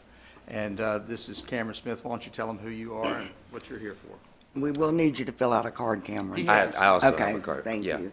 My name's Cameron Smith. I am a recent graduate at Morehouse College, 21 years old, and I'm here just to stand with Mr. Tanner and some of the members of the community and just not only express gratitude for what the mission is doing, but also express a few concerns that the placement of this building might have for our homeless population in Newport News. Mr. Smith, we need your address. 11835. Okay, very good, thank you. I am not opposed to this. In fact, the mission is fabulous. I have been an owner of property down here for the last almost 30 years. I just recently closed on St. Paul's Church. Many of you know at 221 34th Street, one of the most storied churches here locally. Because what I want to do with that, along with the other holdings I have here, I want to dedicate that church and the area that surrounds that to this mission. The mission that they're proposing needs to cross all faiths, all genders, and I want it in downtown Newport News where the homeless activity is absolutely, I don't know how to say it. I don't want to, there are a lot of reasons, and I don't want to get into the reasons, but I've spent the last 5 years thinking about this and working with the Episcopal Church. And they have left, their diocese has left. They've left that church, they've left the assembly hall, they've left the kitchen, and what I would ask the folks here to consider, and you've got a lofty task today, is to defer this for 90 days. You know, at 73, you want to do things fast, and I want to do this fast. But I put in the time, and I want the city to put in the time. I want the shipyard to put in the time. I want the Navy to put in the time. I want the citizens to put in the time. They have a place to gather. Cameron will be in charge of this for the next 90 days. That is his mission. He has worked with me for the past 2 years. He's very capable of doing this. He wants to be a lawyer, but he is going to devote his summer to gathering the parties, just like all of the interested parties here, who want to do the right thing in downtown Newport News. And it may not be where I own property, but it needs to be downtown. The intake part of this is absolutely critical to any success. An intake that crosses all genders, all faiths, immediate intake is important. Because every day I go downtown Newport News to check the properties that I have down there, there's somebody that's homeless that's creating a concern. And we need, as a city, to come together, put it right downtown where it needs to be, just like the city of Dallas did. They built a 10-story shelter just off the main street in Dallas for the daily in and out intake of something like this. Faith has an important component in this. We need to be a place where you can live, you can work, you can play, and in my opinion, you can pray. And that's what we need to offer as a city and as to our community. We're the center of Tidewater. People can get to that transportation center just like that, from Hampton, Newport News, Chesapeake, wherever they are. And I'd like you to just defer this till we've had the input that's necessary to build the best possible thing we can do right here in Newport News. Thank you. Okay, thank you, Mr. Tanner. I have a question. Have you already contacted them? I mean, has this been talked between? No, when I saw this in the newspaper, and I went by to see Alan to talk to him about this about a week and a half ago, just after I'd closed. And then I look in the paper at the advertisement or something like that. Alan was not in that day. He's got a busy schedule too. And I went to his intake person at the front door. We have not talked about this at all. So this is the first time you've all heard about this? Yeah, and they haven't had that chance. But we all need to get together and solve this problem. It is a problem. It is, and it's an opportunity to bring people's lives up and do better. And there are places to do that. We should start in downtown Newport News, where it's had a tremendous effect on the lives of the Navy personnel, the lives of the shipyard workers, and the lives of those of us that live and work down in downtown Newport News.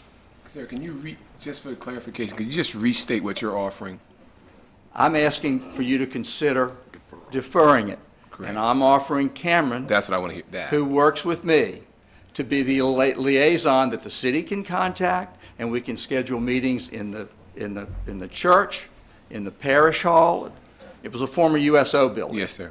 And we're already starting to have community events, and we will collect the information. We will try to answer everybody's questions. I don't know how y'all did this in the short amount of time you have, but that's what we're offering up to consider this. But you're offering, the biggest thing is that you're offering the facility. You bet.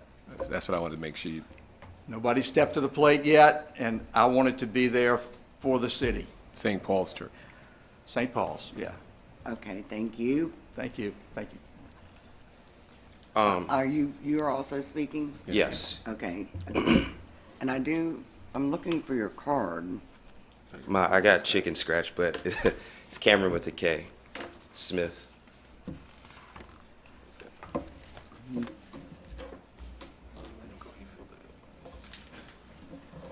Well, we'll find it if there, okay, thank you. It was in the wrong stack. Cameron Smith, welcome. Thank you.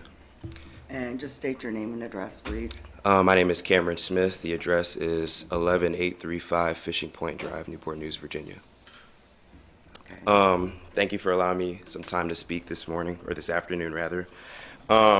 Based on the presentations earlier, there were a couple concerns I had just listening. I do fully agree with the mission here, just to address this issue that we've had in Newport News for years. I'm a product of Newport News Public Schools, just recently graduated college. I had a chance to spend the past 4 years of my life in Atlanta, Georgia, where the homelessness is just drastically different than Newport News. And I think in that time, it's afforded me the ability to kind of gain perspective on a way that we can achieve a solution to this issue in the city of Newport News. Firstly, the one concern that I have with the plan proposed is the location. I think the location, just the location that's proposed may not outweigh the solutions that we may have in having this location in other places.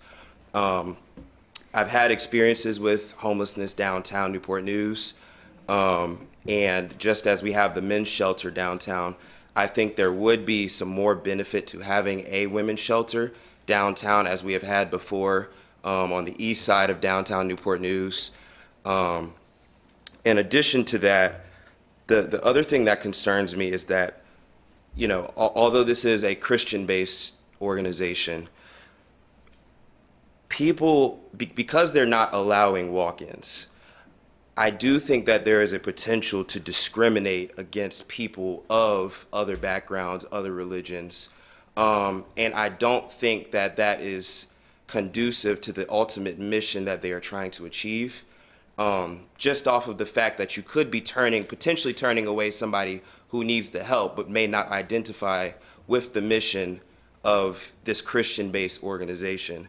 And so the proposal that, you know, I would add on to what they've already proposed is that maybe changing the way that we look at this and having it as more of a walk-in centered organization that, you know, addresses women of all backgrounds, whether they have children, whether sexually they identify a different way, whether they are of certain races, of certain backgrounds, religions.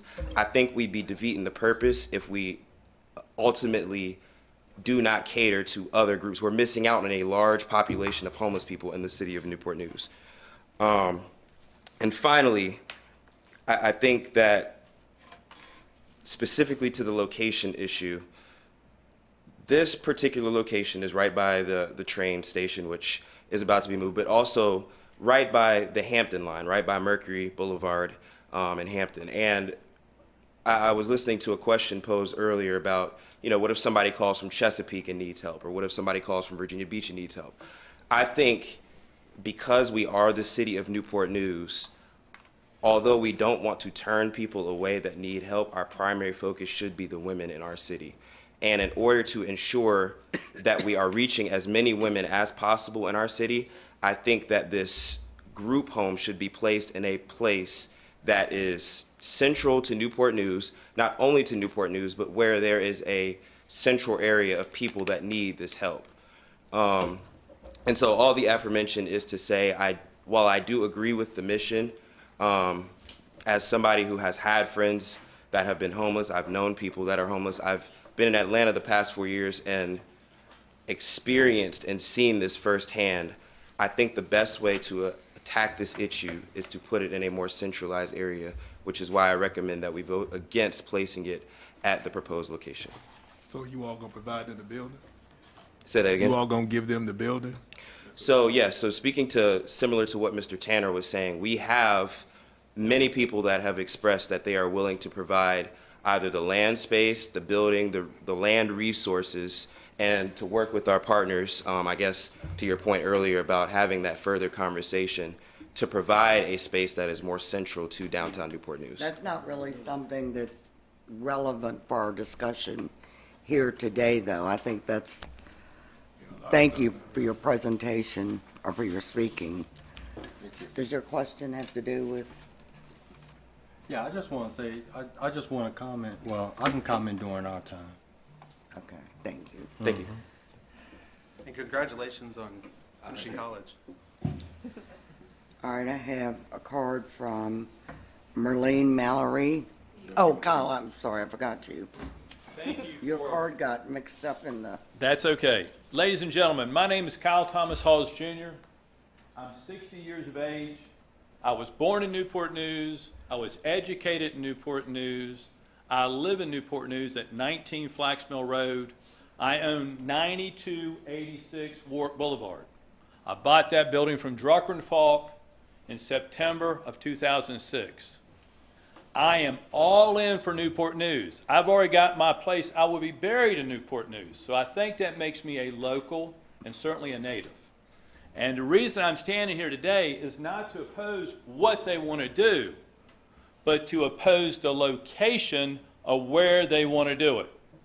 Now, when they had up on the screen about the impact of the other businesses in that location, they forgot to mention we have a child care center between that building that we're talking about and my building. And unfortunately, homeless people, the traffic has increased tremendously because I am at my building every day. I watch the foot traffic on Warwick Boulevard from my corner office. I watch the traffic in Huntington Park. I watch the trash. I have picked up a dump truck full of trash out in front of my building over this issue. I'm just going to say that if you approve this, which I hope that each and every one of you vote no, they will sell that building to an office or some type of professional unit, which is what it needs to be sold to. But if you do approve of this, I hope that you put a stipulation on there that anybody who works there, goes there, or lives there is not a registered sex offender, because less than 100 yards from that location is a child care center.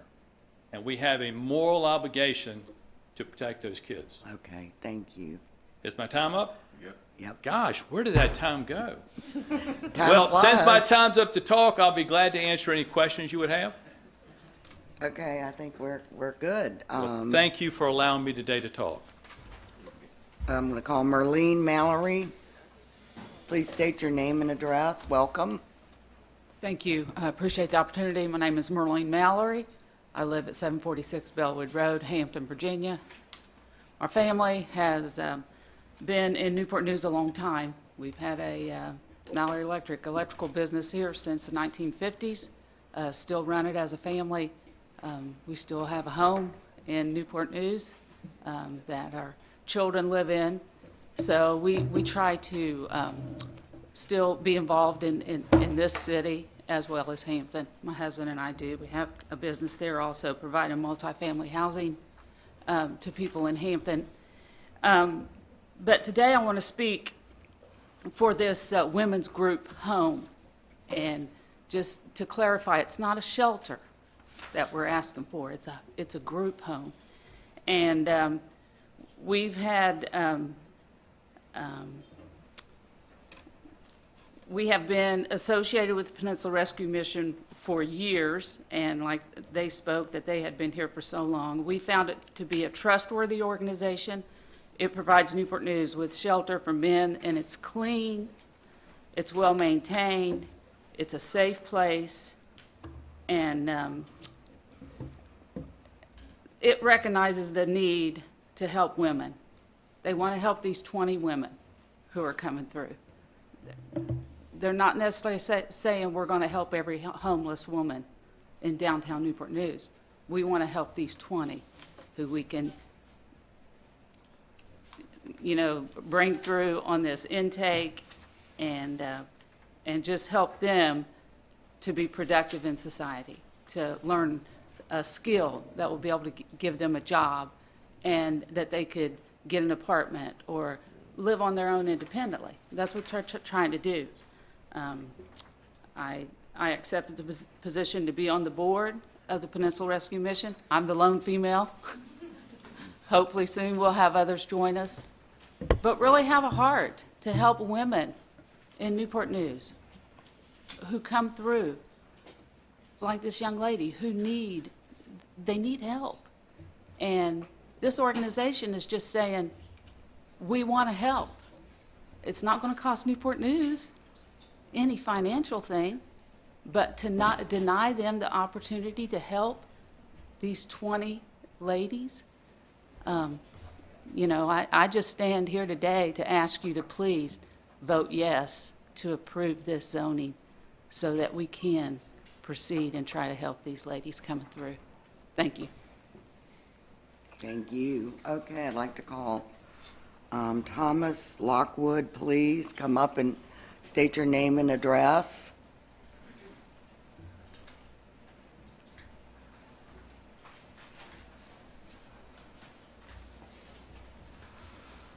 Welcome, Mr. Lockwood. Thank you. Thomas Lockwood, 1403 Marshman Circle, Portsmouth, Virginia. I've lived in Portsmouth for about 8 years now, since graduating college, worked at the shipyard, now work out here in Newport News, and I see the panhandlers on my drive home, and I also see the signs that say, please don't give to the panhandlers, that are standing right next to the sign that says, don't give to panhandlers.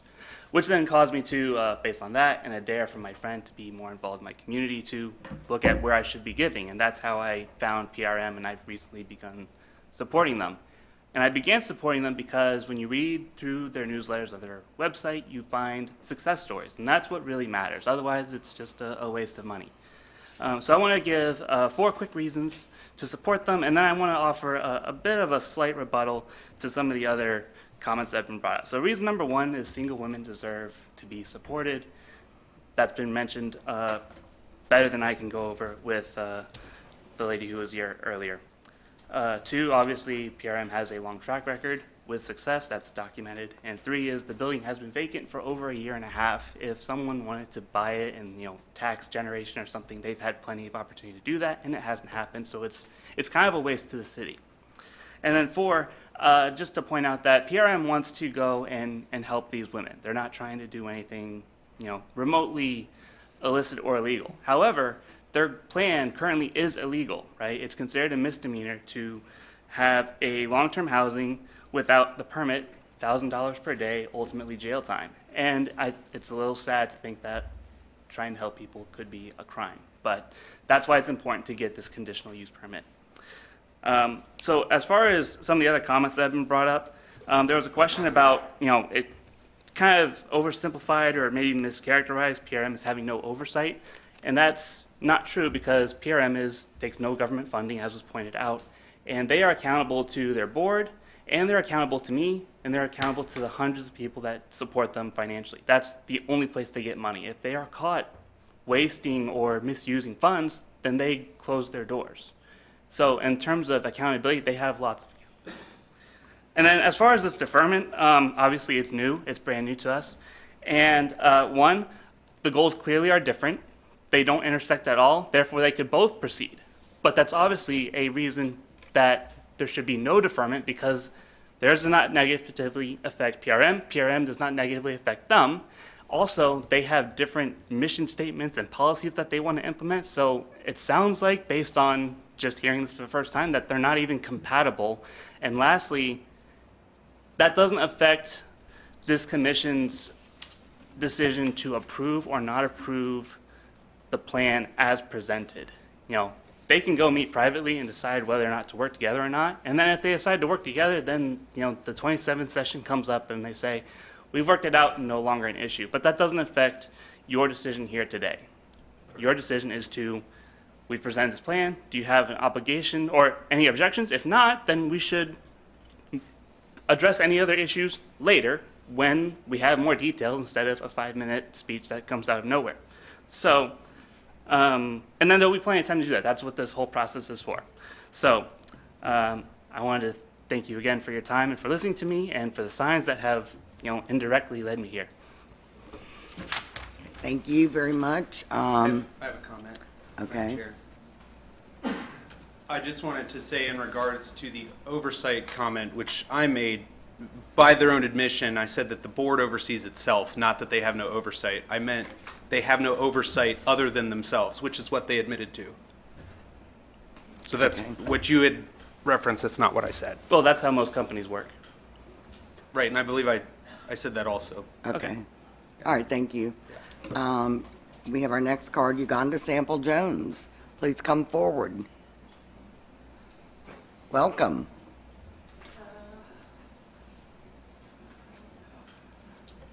Please state your name and address. All right. I'm Uganda Sample Jones. My address is 2115 Madison Avenue. And I thank you for having this conversation. I didn't come wanting to speak or say anything. I just saw that it was happening and you're entertaining this. And I think it's a wonderful idea. A wonderful thing for you to even look at. So I served as kind of big mama at 4 Oaks Day Center for a few years, and I work with our homeless population. Now I'm blessed enough to be able to put people in housing, working with different organizations on a day-to-day basis. And I see the perils and the real housing crisis that we're in. I work with women who do not have children, and because of certain laws, like you have to make 3 times the rent to move into an apartment, or even barriers as far as employment or education are holding them back from a stable housing situation. So having a women's shelter, especially at that location, is very important. With 4 Oaks, I actually rode by there yesterday and I saw people are starting to put tents outside. And it's summertime, port is closed. And that area is very transient. There was actually a location in the woods that the police had cleared up. That's right there by the bridge, going across Warwick and to Mercury. But there's also a clinic there, Southeast Clinic. They're there and they service a lot of the population. But when I was working at 4 Oaks Day Center, we worked with the rescue mission. And they really help. They're very structured in what they do. They have curfews and things like that. But the men that were transported from the mission to 4 Oaks, they had a plan or an idea. When they came into 4 Oaks, they were reading the books or they were getting engaged with their case managers. So I knew that there was something that was happening at the mission where they were sleeping to the time that they got to 4 Oaks that was actually helping them with wraparound services, which is truly what our families need in order to be sustainable in housing. So I just wanted to say that I am in support of this. And to the young man with the church down there, we need everywhere because to your question, like the numbers, 4 Oaks received like an additional 200 people last month in addition to the thousands that they see on a regular month. And we need all hands on deck. So this facility, although it's just addressing single women, is definitely important. I just want to share a story real quick of a young lady when I was working there. She actually lived behind the facility across the street from 4 Oaks, and she was raped because it's not safe out here on these streets, and she's a single woman. So having a secure facility that is going to address that population specifically and also hold their hand through alcoholism or whatever those barriers are is important. So thank you. Thank you. Okay, our last card is Stephanie, and I believe this is Sam's. Sarah, sorry. It's okay. Come forward, please. Yeah. And you know to please state your name and address for the record. Yes, ma'am. My name is Stephanie Saris. My address is 9310 Warwick Boulevard. That is the address of my business. And I have been the owner of this business for about 4 years. My name is Stephanie Burks-Saris, Burks Bookkeeping and Tax Service. We literally will share the parking lot with this group home. So very few people in the neighborhood will be impacted in the way that we will. And I fully and wholly support this group home. The need among women and homeless women is unbelievable, that we don't have anything in the city of Newport News to support these women, to give them what they need to keep them safe. The people that have spoken here today, a lot of them have wonderful points, and I have learned a lot being here, so I'm really thankful that you have had this opportunity for us to speak.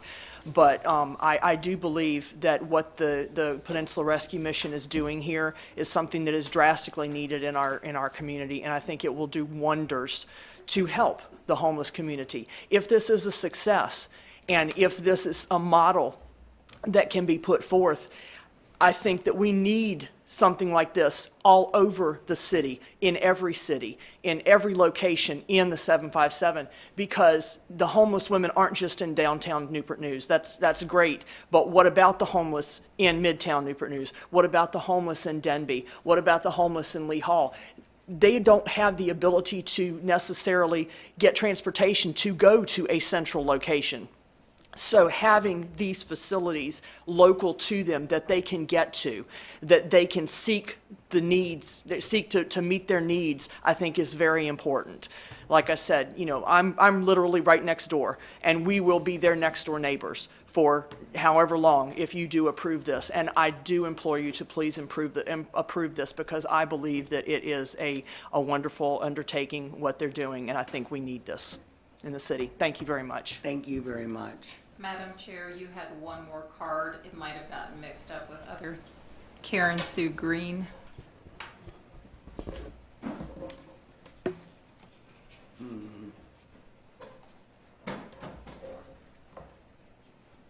Well, Karen Sue Green, please come forward, and I'm going to find your card, no matter what. Probably will be the first, but God does say the first will be last. Please state your name and address for the record. Karen Sue Green. Thank you. And I live at Berkeley South. You want the whole thing? Please, just 5 Rovalis Circle, apartment 554, Newport News 23601. Thank you. And I prayed about this a long time, and I prayed for all of you. And I pray for all of you every day, and I want to thank God for all of you. Newport News has helped me in my life, and I'm about to share a very hard story, so just bear with me. I spoke to Melissa, and the lawyer said I could give you this afterwards, but I'm here to represent PRM and God. I found myself homeless many times. Sorry. I've heard stories, and I guess it brought back stuff. After being severely neglected and abandoned as a baby at 1 month old, and all types of abuse as a child, I was placed in foster care in many places, but foster care age 9 to 11 and age 13 for good as a ward of the state of Alabama. I was put in foster homes, children's home, one of which I was abducted by a serial killer and left for dead in the woods. One is a Methodist children's home where I was drowned by a bishop who was molesting girls, and because I was going to tell on him, he did that to try to kill me, but God didn't want me to die, because I'm here for a time such as this. So you know how important it is that some of these women didn't go through what I went through, but God allowed me to go through it so I could be a voice, so they might not have to go through what I went through. But it was truly God that rescued me. I started running away to survive, which led me to homelessness to keep from more drama. Many times I slept on the streets, behind dumpsters, in trees. an unsafe place is being raped, and I escaped from sex trafficking twice. And that had to be God. Panhandling just to eat. I had nowhere to turn, not being able to trust the courts who took me away, saying they were protecting me. I found myself believing all the lies I heard about me, being unlovable, and that no one would ever want me or be able to love me. I fell hard into codependency, and if anyone knows counseling, they know what codependency is. And I married at age 17 to be abused more and almost killed 3 times. Then the cycle of codependency began for many years and 5 marriages. Thank God I gave my life to Jesus. That's where this comes in, because without Jesus, these women will not make it. None of us will. No relationship will matter. I gave my life to Jesus in my first foster home, or I wouldn't be here in front of you. I believe that a ministry like one that PRM is proposing would have helped me. PRM really cares about the bigger picture. The foster care system cared more about their appearance and meeting a quota to place children. PRM provides help for real needs with people to help them with counseling and implementing structure and rules, educational and job skills, and most important, Bible studies and love. Because God says if you don't love Him first and love others, nothing else will matter. In this world, people who have been damaged emotionally and physically, they need Jesus to help change their hearts and heal them. And Bible studies teach and grow people into relationship with Jesus and other people. I have had no good examples of these things in people except my first foster mom, but I was removed from that home. And in the end, God had to heal and restore me, but I did give up on myself. But I thank God He allowed me 2 daughters.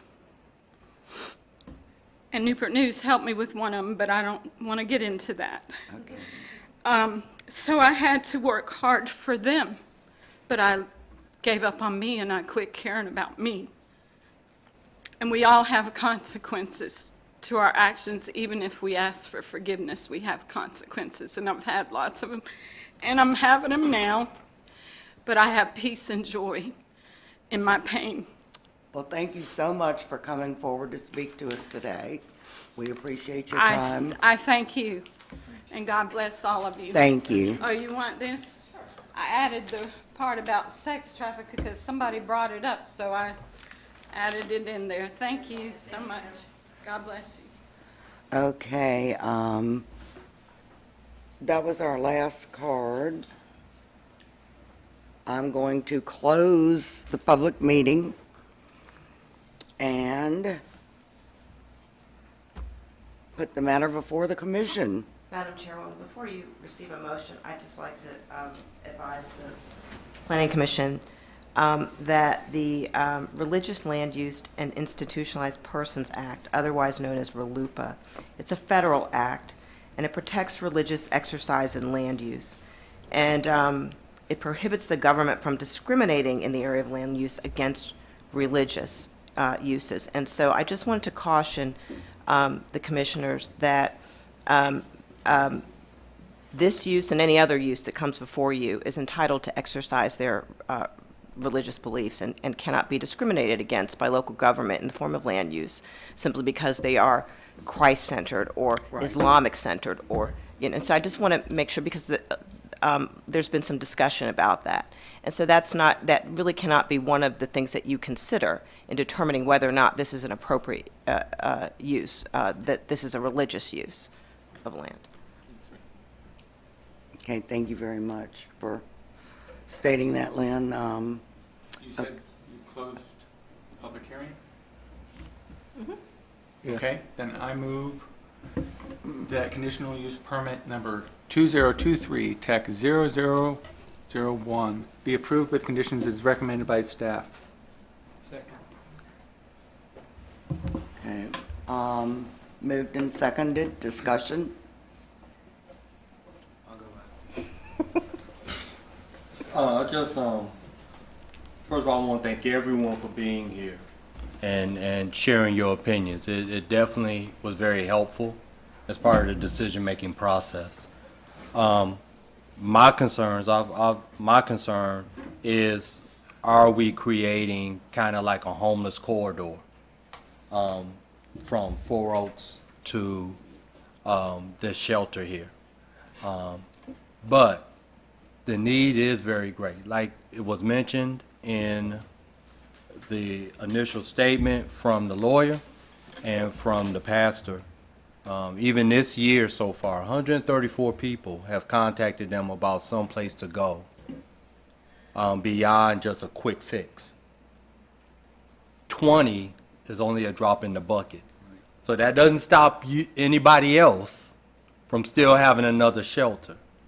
And as someone already mentioned here, it doesn't have to be in just one section of our city.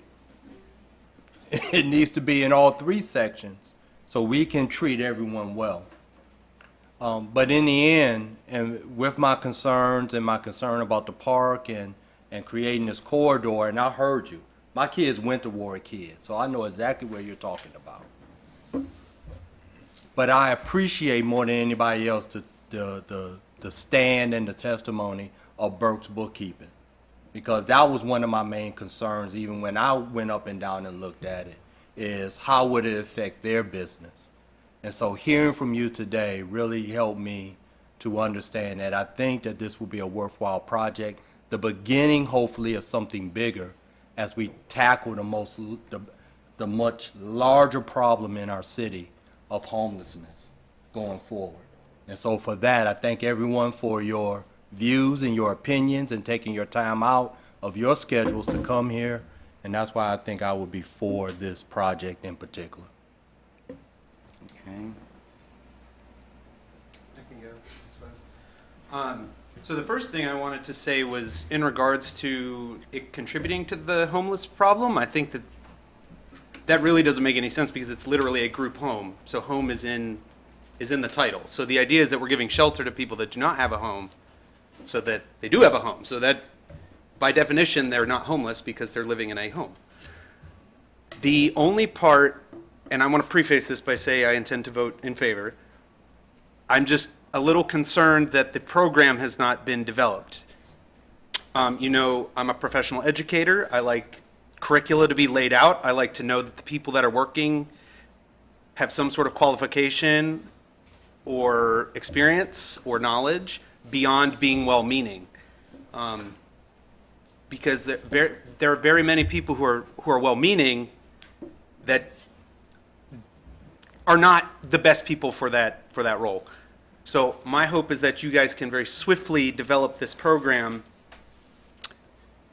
utilizing the insights and the networking that you're with to make sure that the program is viable and not just, you know, totally devoid of oversight except from your own board. And I totally also understand not wanting the minutia of bureaucracy interfering with your mission. I get that as well. But my big concern was the lack of a program being developed. But I do intend to vote in favor.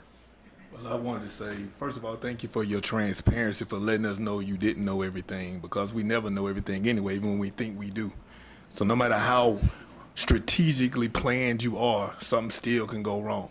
You understand? Nobody knew what would happen with COVID, but we had to navigate ourselves through it and figure out how can you take care of the homeless at that time. So I thank you for your transparency. I thank you for what you're doing. And again, thank you, Next Door Business, because I really wanted to make it to you to ask you that question, how you felt about it. So just for you to come here definitely brought my anxiety level for saying yes down. So thank you. So you owe them some lunch or something. No, it's fine. I just want to reiterate the fact, my concern about the whole project, which is I'm going to vote in favor, is that board. I'm going to look forward to seeing how the board changes, the demographics of the board, because if it's not, it's going to come back to bite you somewhere. Madam Chair, just a quick point. I do want to point out the gentleman made a good point about making sure your employees, because I know you do deal with people who have had a pass, but they really do need to be vetted going into this process as being a good neighbor for all of those businesses along that corridor. Like not only the healthcare, but like he said, the daycare center, as well as his business, and as well as their establishment also. I want to just make a quick comment. I want to thank Mr. Tanner and Mr. Smith for speaking today. Obviously, Mr. Tanner has made a huge investment in the city of Newport News by investing in St. Paul's Church. I am relatively familiar with the mission of this organization. I'm more familiar more recently with the mission of the Natasha House in Yorktown, and I can speak to the fact that Karen Brown, who runs the facility, right now has no rooms to spare. She has a waiting list that's probably 50 names long, and my company is in the process of trying to help her add rooms to her facility. We can't do it fast enough. They can't raise money fast enough, and the need is everywhere, whether it's in Lee Hall, in the center of the city, or in downtown. And so I really hope that whether it's a PMA or another local firm, your team was able to work with someone locally to devise programming for that space, because the need is just as strong there as it is in this corridor of the city, and there's just not enough spaces to go around. So I commend you on that. I will make one comment about Mr. Haas. I thought his comments were very appropriate. I thought his concerns were extremely appropriate. I do not have children of my own, but I can imagine many of the concerns of those parents who might currently use that facility as a daycare space. I would argue that the programming, the history, and the leadership of the mission of the organization will void itself of individuals that could cause harm or issue in that corridor for the future. I think for me this has been, it's a very emotional issue, and I appreciate all of you who have come down here today to talk to us and express your opinion. Obviously, this is a problem that even with this facility, nothing is going to really be solved except for those 20 women, which is something. I mean, that's the outcome that I think we can all look at and say that's good. My issue is that this is a land use case. And I don't know that I think this is the best use for this particular piece of property. And that's what I'm having to wrestle with. Any other discussion?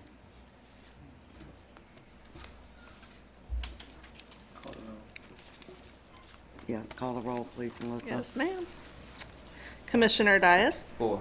Commissioner Shook? 4. Commissioner Williams? 4. Commissioner Taylor? 4. Commissioner Bowditch? 4. Commissioner Stodgel? 4. Commissioner Grabowski? 4. Commissioner Maxwell? 4. Commissioner Fox? I am going to support my fellow commissioners and vote for it. Motion unanimous, 9-0.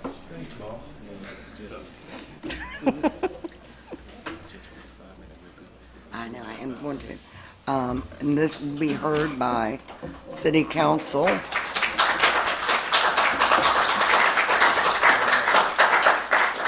This will be heard by City Council on June 27th.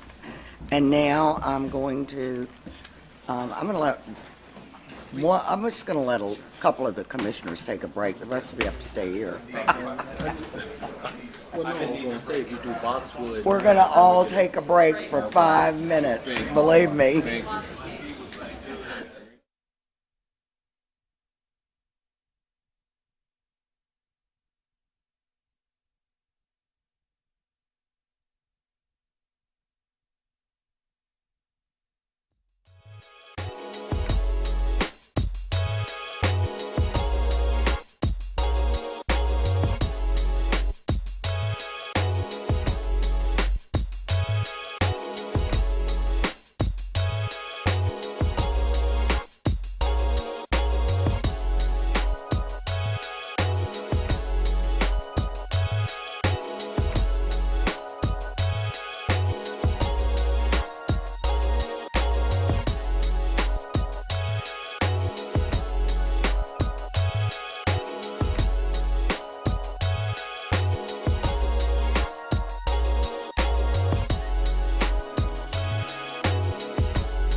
everyone. Commissioners, even the ones with bad knees.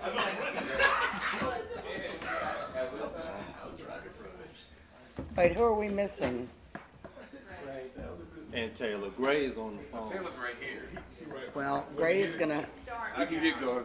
he's gonna get gavelled out. Okay, we're gonna move in. Wait, we gotta wait now on Melissa. Their work they have to do. Melissa. Okay, Melissa, let us know when you're ready. Melissa, I need something a little strong. Okay, now, we are moving into the Buttons on what it record. conditional use permit.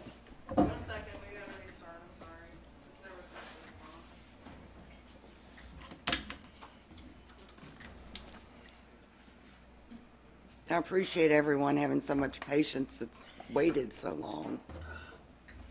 I know you're eager to, Leave. Go home. All of the above. what? I do too. 6 o'clock it'll be. That's okay. Now, I left the house at 4:30 this morning. Okay, we ready?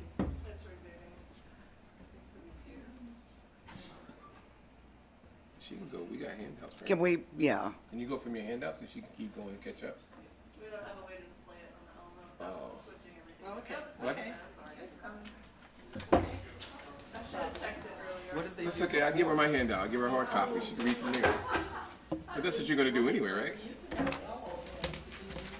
Yeah, use a hard copy. It's for the TV on. Yeah, they have to be able to see. Well, they have it. They have the agenda. It's listed. They can click on it and read it. But if it's not broadcast, they can't see it. No, I mean they have a PDF. There's a PDF of our agenda. Correct. It is. So you can open it. Oh, right. I know, that's what I was saying to him. They can't watch it at home if it's not broadcasting. See that watching it on TV just didn't even. On the didn't even enter my computer. mind. Yeah. Or Facebook. Or Facebook. It's not being streamed now.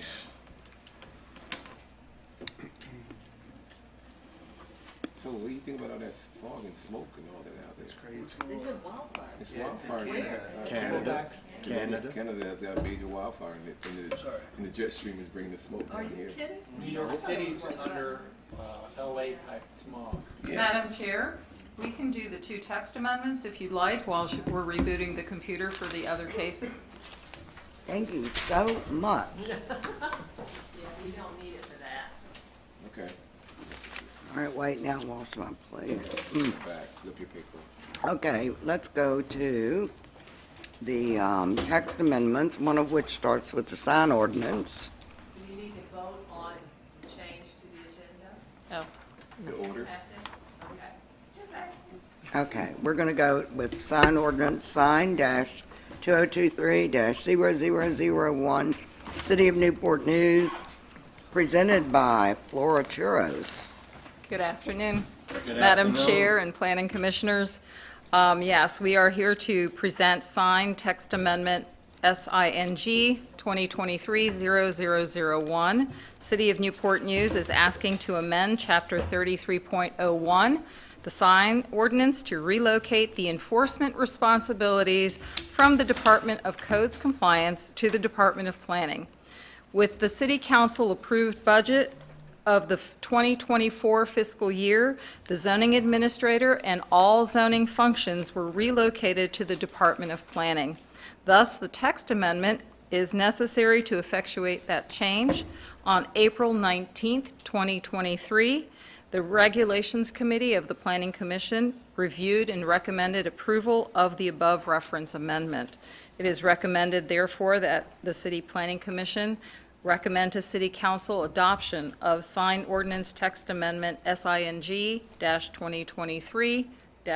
SING-2023-0001. I'll stand by for questions. Questions? Okay, I'm going to open the public hearing, but I don't have any cards. You can close it. I'm going to close the public hearing. Madam Chairman, Yes.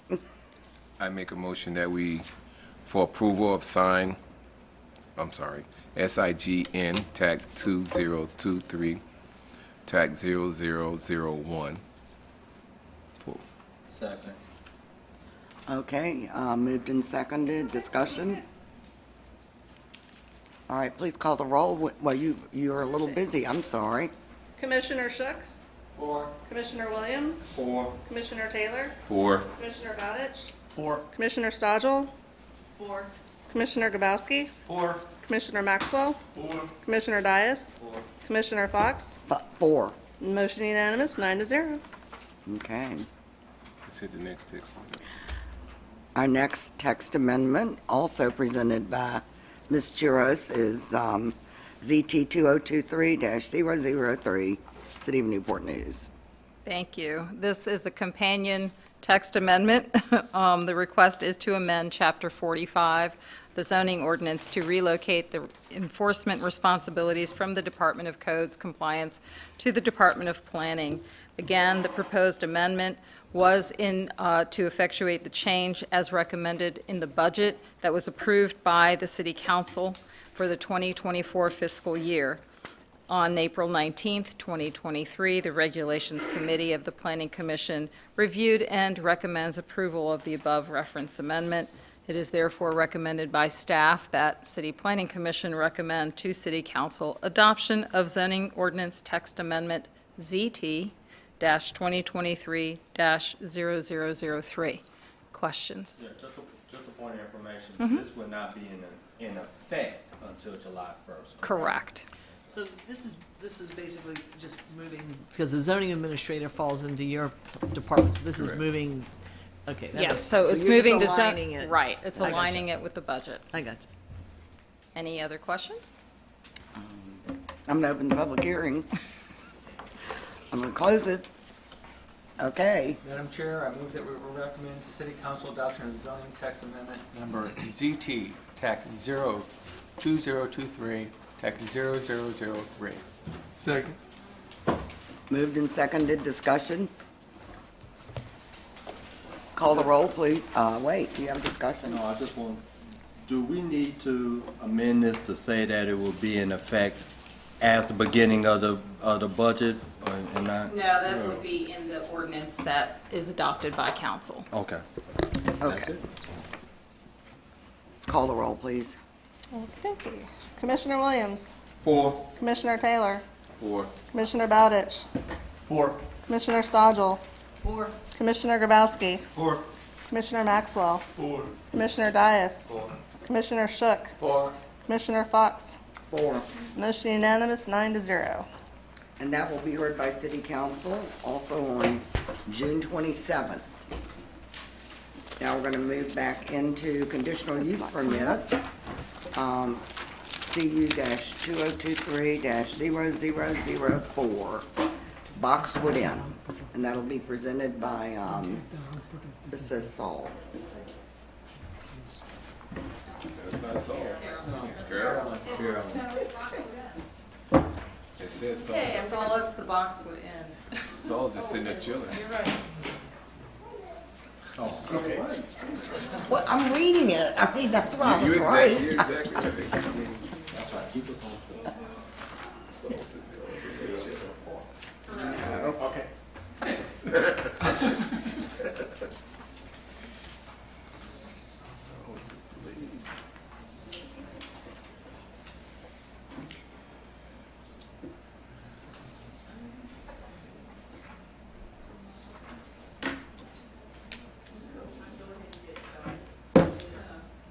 Okay, so we have application CU 2023-004 for Boxwood Inn LLC is the owner and the applicant. They are requesting a conditional use permit to allow for the operation of a banquet function hall. The property is located at 10 Elmhurst Street and contains 1.62 acres. North of the property is the Lee Hall Depot and Verizon on properties zone C1 retail commercial. East, we have a single family home on property zone R5 low density multiple family residential. We have a vacant parcel zone P1 park. We have Lee Hall Auto Repair on Property Zone C1 Retail Commercial, and Scott Plumbing on Property Zone C2 General Commercial.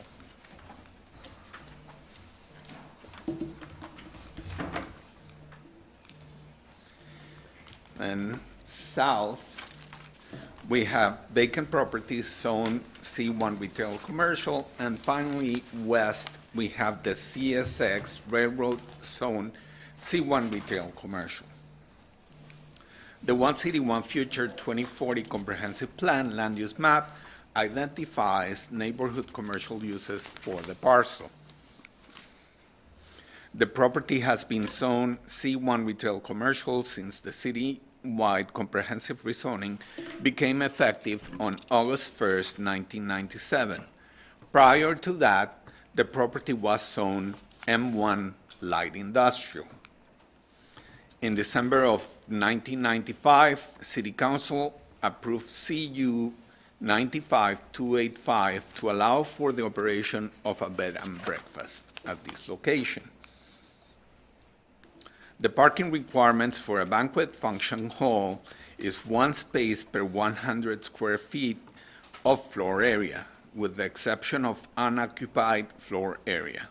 The applicant is proposing an addition to the existing enclosed porch, which will provide 2,172 square feet of open space that will be the primary area used for their receptions. In addition, other spaces within the historic structure mansion at about 1,000 square feet for an approximately 3,230 square feet that will require 33 parking spaces. The conceptual site plan shows 31 spaces. However, there are parking spaces along the street and agreements that can be obtained with the adjacent Lee Hall Depot, which has a large capacity for parking. The property is within the Lee Hall Corridor Overlay District, and it is subject to the development and design guidelines of the district. The Lee Hall Corridor Overlay District Design Review Committee is responsible for reviewing the proposed addition to determine if it complies with the intent of the guidelines. A preliminary review of the proposal by the committee members was received positively, and it is expected the committee will approve the proposed use. The city departments had no objections to this request. The historic Simon Curtis House, also known as the Boxwood Inn, is listed in the National Register of Historic Places, and it is a local landmark. It was built back in 1896, and the building has served as a hotel, a store, a post office, a treasurer's office for Warwick County, and it has more recently served as a bed and breakfast. The new owners purchased the property intending to use it as a wedding venue. Interestingly, the 1930s enclosed porch addition was built to provide space for the wedding celebration of one of the owner's daughters. The applicant has been working with planning staff to generate a design that will conform to the design guidelines provided in the Lee Hall Corridor Overlay District Ordinance, as well as with the Secretary of the Interior standards for rehabilitation. The project has evolved from a large metal frame building that was proposed to be located near the railroad to an addition that will have minimal impact on the overall site and is compatible with the existing structure. The new addition extends the original addition and reflects its design and will not detract from the profile of the existing historic building. The intent is to continue to use the inn as it has been used historically, including hosting weddings and special events. The previous owners had hosted events in tents and temporary special events. By adding to the property, the new owners will be able to host the events indoors, lessening the noise associated with the proposed activity. The proposed use will continue the use of the historic structure as it has been used for more than 100 years. The continuous use of the historic landmark structure secures its survival for generations to come. In conclusion, the proposed use of a banquet function hall is consistent with the One City, One Feature 2040 Comprehensive Plan. The continued use of the historic building in the hospitality business will enhance the commercial viability of the historic core of the Lee Hall area. As conditioned, the banquet function hall use is compatible with and not negatively impactful to the surrounding properties. Hence, it is recommended that City Planning Commission recommend to City Council approval of conditional use permit CU 2023-0004 for the operation of a banquet hall at 10 Elmhurst Street with 16 conditions that include: the Lee Hall Corridor Overlay District Design Review Committee shall review and approve the addition and landscape proposals for the compliance with the Lee Hall Corridor Overlay District Development and Design Guidelines prior to site plan approval or the issuance of a building permit. The applicant shall submit a site plan to the Department of Planning for review by the Site Plan Review Committee and approval by the Director of Planning. A landscape plan which is in conformance with the requirements of the zoning ordinance, site regulations, as well as this permit, shall be submitted to and approved by the Director of Planning. The applicant shall submit to the Department of Planning building elevations and exterior building materials to be reviewed and approved by the Director of Planning prior to the issuance of a building permit. All other standard conditions also apply. All 16 conditions are detailed in the staff report and will be part of the ordinance if approved by council. Any questions? No. Okay, thank you very much, Saul. I have opened the public hearing. I have one card from Raymond and Gina Newton, but they say they have only if we have questions. I'll just make a comment to you. My daughter's wedding was there, and I think what you're doing is awesome. Anyway, yes. I'd also like to state that I'm happy that they're following the Secretary of Interior's standard for rehabilitation to maintain the historic character. Yes, yes. Okay, so I'm closing the public hearing. Matters before the commission. Madam Chair? Yes. I move that we accept conditional use permit number CU 2023 TAC 0004 be approved with conditions as recommended by staff. Second. All right, moved and seconded. Please call the roll. Oh, my Lord. Okay. Commissioner Taylor. Oh, we don't need discussion. I'm sorry, which, you say it's Taylor? Yes, Taylor. 4. Commissioner Bowditch. 4.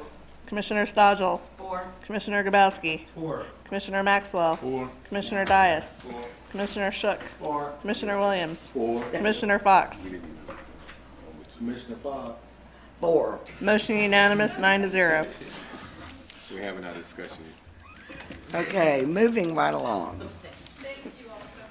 Thank you. All right, we are now into CU 2023-0005 C&U. And this will be, Madam Chair, Yes, I'm sorry, I was I gonna, yeah. respectfully have to recuse myself because I am in direct employ of the owners of CNU 12396 Warwick LLC. Okay, and I think you probably need to step into the back or out of the room.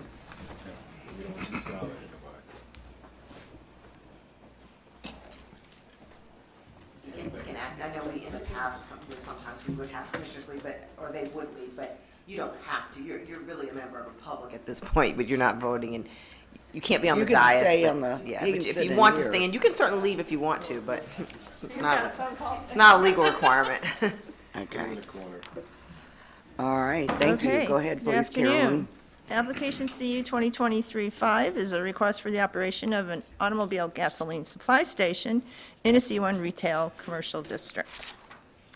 The application involves several parcels which will be combined into one parcel with a single address off Warwick Boulevard. To the north is the Harris Teeter grocery store and parking lot on property zone C1 retail commercial. To the south and east is a vacant parcel zone C1 retail commercial. The building was still on this aerial, wasn't updated yet, but it was demolished last year. To the west is the CNU parking lot on property zone C1 retail commercial, as well as CNU facilities. The One City, One Future 2040 Comprehensive Plan calls for neighborhood commercial uses on the property. The property has been zoned C1 retail commercial since the citywide comprehensive rezoning became effective August 1st of 1997. The parking requirement for the gasoline dispensing station is limited to the 240-square-foot kiosk, which is manned by a single employee. The conceptual site plan includes one regular space and one accessible space. It also includes 8 spaces adjacent to the fueling islands and 7 spaces serving the grocery store. A 15-foot wide landscape strip is required along Warwick Boulevard, which is included on the conceptual landscape plan. A Class 1 site plan is required to address lighting, stormwater, and green area requirements. A subdivision plat for the parcel adjustments must be approved prior to issuance of a building permit, and the engineering department has reviewed the traffic impact analysis and found it to be accessible. One monument sign with approximately 32 square feet of sign area is proposed to be installed on the Warwick Boulevard frontage, limited to 8 feet in height, and there were no objections from other reviewing departments. The property located at 12394 and 12396 Warwick Boulevard was originally developed and operated as a dental office in 1981. The office building was demolished in 2020, leaving a remnant parking area. The other portions of the properties included in this proposal contain existing parking lot areas for the Harris Teeter grocery store. The plat creating the new parcel will need to include cross-access easements for the adjoining properties. The proposed gasoline station will serve both Harris Teeter customers who may obtain a discount, as well as the general public. The proposed landscape strip with screening and additional plantings meets city requirements and will mitigate the visual impact of the use. The fuel pumps will be in operation for 24 hours, with the kiosk being manned from 6 a.m. to 9 p.m. The TIA indicates there will be minimal impact, and the site is not adjacent to any residential properties. In conclusion, the proposed use of an automobile gasoline supply station is consistent with the One City, One Future 2040 Comprehensive Plan land use designation. As conditioned, the use meets the city's regulatory requirements and will have minimal negative impact on surrounding properties. As such, staff recommends that Planning Commission recommend approval of conditional use permit CU 2023-0005 for the operation of an automobile gasoline supply station at 12394, 12396, and a portion of 12404 Warwick Boulevard, and a portion of 429 University Place, with conditions. A Class 1 site plan shall be submitted to and reviewed by the Site Plan Review Committee and approved by the Director of Planning. The site plan shall be in substantial conformance with the conceptual layout plan provided. The Class 1 site plan shall conform to this conditional use permit, the city's site regulations, and the zoning ordinance. Prior to approval of a Class 1 site plan, a boundary line adjustment plat with cross-access, ingress, and egress easements shall be submitted for review and approval by the Director of Planning. Building elevations and canopy design shall be consistent with the elevation illustrations provided and shall be reviewed and approved by the Director of Planning prior to issuance of a building permit. A landscape plan in conformance with the requirements of site regulations and zoning ordinance shall be submitted to and approved by the Director of Planning.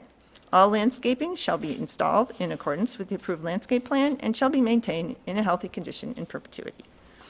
One freestanding sign shall be permitted on the property. It shall be a monument sign installed in accordance with the drawings provided and shall be no taller than 8 feet as measured from the top of the curb to the highest point of the sign, with a sign area of no more than 50 square feet. A site lighting plan meeting all applicable city standards shall be provided for review and approval by the Director of Planning. There shall be no outdoor storage or display of saleable items. And then typical conditions for gasoline stations are included regarding placement of the vacuum air supply, equipment, and fuel tank ventilation away from the public right-of-way, keeping the site free of litter and debris and graffiti, prohibiting signage other than that required for safety, as well as prohibiting the playing of outdoor music. And there are additional standard conditions. With that, are there any other questions? I have a question. So the outdoor storage saleable items, so I guess the drink cooler, I guess that's where they sell Cokes or something? Right, that's not going to be allowed, the additional, So they have them on their drawing though? I know. But it's That we not know allowed. of. We're conditioning that it not be allowed because we haven't allowed that at other gas stations. So they won't be able to have those, Correct, even though it's on their drawings? correct. Little brick things, okay. So this is strictly a gas pump facility. Right, Can they sell from inside the kiosk? yes. Okay. If it's But they inside. can't have the soda machines outside? Correct. Okay. Because I've seen like at some, they don't have them outside, but it's inside that little Yeah, if they can slip it kiosk. through the You know, little thing. sometimes you need something after some gas, you know. And the grocery store is right there. Yeah, so they won't be outside, so when it's closed and nobody's gonna come up and, yeah, okay. Any other questions? Okay, I'm going to open the public hearing. I have one other question. Okay. So maybe you said it. What's the hours of operation? It's 24 hours. Oh, 24 but hours. the Okay. kiosk is 6 AM to 9 PM. Okay, and there's no drinks out there? Right. Okay. Okay, thank you, Carolyn. We have a card from Doug Hornsby, CNU Foundation. Are you available for questions only? Available for questions. Okay, and I think I did open the public hearing. Yes, you did. You did. Does anyone have questions? Okay. Then we have Garrett Marabot-Betts. Garrett Marvetts with Harris Teeter, here for questions, but I would like to mention that we are requesting the sale of outdoor merchandise, so asking that condition be considered. You need to come up to the microphone, state Right. that state what you would like them to change. Garrett Marvetts with Harris Teeter, 701 Crestdale Road, Matthews, North Carolina. As you had mentioned on the plan there, and Megan will be able to speak to this in a moment, we are requesting that we are able to offer that outdoor merchandising. It is small coolers that are adjacent to the kiosk, that there's items that are for sale there that are not able to be stored inside the kiosk because it's only 240 square feet. It's not alcoholic. It's, like you said, soft drinks, sweet and salty snacks, a light automotive. Other than that, I'll let Megan speak to more of the project there. Question about that. Yeah, go ahead. So would that be these small kiosks that you're asking about? Are they going to be open 24/7 or are they going to close at 6? It closes when the attendant leaves at 9. Okay, so they'll be closed to. Drink machines, they can get to 24 all the time? No. They close as well. So the only thing that will be available after the attendant leaves is the gas. Okay. Oh, okay, so So- the, Yeah, they So, got- so the machines themselves, they have cabinets which you can roll down. Oh, securely. okay, Yeah, okay. so they're totally secured. Yeah, So they're they're Correct. not And- vending machines per se? No, ma'am. Any customer would be able to walk up, open the cooler, grab a soda out, Okay. take it to Take it the to the can. attendant. Like in the grocery store at the end of the aisle, just, Exactly. and then when the attendant leaves, it's closed? yeah. The merchandise is closed. Although it is monitored 24/7 by remote security. Okay. Okay. That's a condition you're asking to be changed? What condition was that number? The outdoor storage and display of saleable items prohibited. Just keep in mind, that's been a consistent condition for all of the gas stations that you have seen over many, many years. It's nothing new that we are putting into this conditional use permit. So I just want you to be aware of that. In response to that, though, if I may, Flora, this is a slightly different concept than what a normal gas station would be. A normal gas station has a large convenience store associated with the dispensers where a customer would be able to go inside and grab a Slurpee, that soft drink, etc. This is an ancillary use to the grocery store. We'd really like people to go into the Harris Teeter Because and you're open purchase. 24 hours at the Harris Teeter. It may have changed. Not anymore. Yeah. They even closed one of the doors. Yeah. Had to walk all the way. It's changed over the past couple of years. Had to walk all the way around. It's awful. But yes. So with that though, this is an Spoiled. ancillary use to the grocery store, which we have a 50,000 square foot convenience store, which we would like people to go in for that. This is more just an additional offering that our customers like to see out on the fuel centers. And it's consistent with our offering in other areas close to Newport News. We have several in Williamsburg with outdoor merchandising allowed. Virginia Beach, Suffolk is getting ready to go under construction where the outdoor merchandising is done so tastefully that they've allowed it there as well. And it would be this brick enclosure like it's on your drawings. Yes, ma'am, it's screened. It's screen, so it's in this brick enclosure. Right. With the ice. No, it's the thing on the side that says. Right here. It's. Flip it over. This one. Right here. This one. On the side. Yeah, you got it right here on the side like that. You got it. Yeah, Side. okay. This will just blend in. So That's two. perhaps a question for you is, could you make it part of your structure, i.e. put it into one enclosure so it's not standing out so much as if it's just Column. a column? You make the whole roof structure of your building include what is next to it. So it's not standing out. It's just one structure. So Megan that can may speak be- to the methods and materials associated with the sheds that are put around these cabinets. What the intent is really is just to add additional offering to the smaller kiosk. Really increasing the size of the structure is getting away from that. It's really encouraging a more convenience store oriented structure.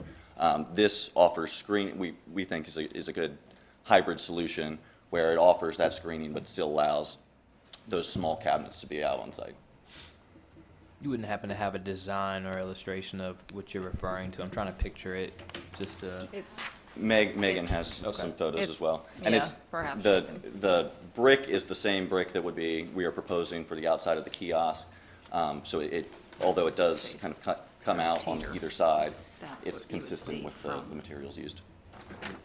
Yeah, because I think what Flora's getting at is the same thing. It looks like an add-on where it stands out away from the roof line of the existing building structure that's standing next to. It's like we just said, okay, let's put drinks up here, rather than just encasing it in the same footprint and under the same roof structure that you have there. So, yeah, and to speak further to this point, this is a 240 square foot kiosk. The customer does not enter it. Only a Harris Teeter associate is inside where, there's the cash register, the security system, et cetera, that the customer approaches from the outside. The only portion of the kiosk that the customer would enter is the public restroom on the back of the building. I've used them many times. They're quite small. So, Right. So when you have these kiosks, like in these Virginia Beach, Suffolk, wherever you talked about, what do you have any kiosks that are large enough that people can go inside and buy the drinks? In some locations, you keep the merchandise outside. The 240 square foot is by far our most used prototype. We do have certain instances, like in Norfolk, where we purchased an existing operating business that had a much larger convenience store associated with where the customer goes in there. What we're proposing here is the same exact kiosk size that is found in Virginia Beach, Suffolk, and Williamsburg. So that's your prototypical. Yes, ma'am.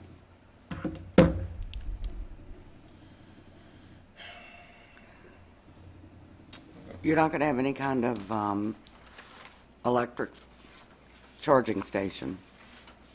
Not currently proposed. That is something that we do look at offering in many of our locations. Yeah. That space is evolving very quickly, and so Harris Teeter's in the business of selling groceries and gas.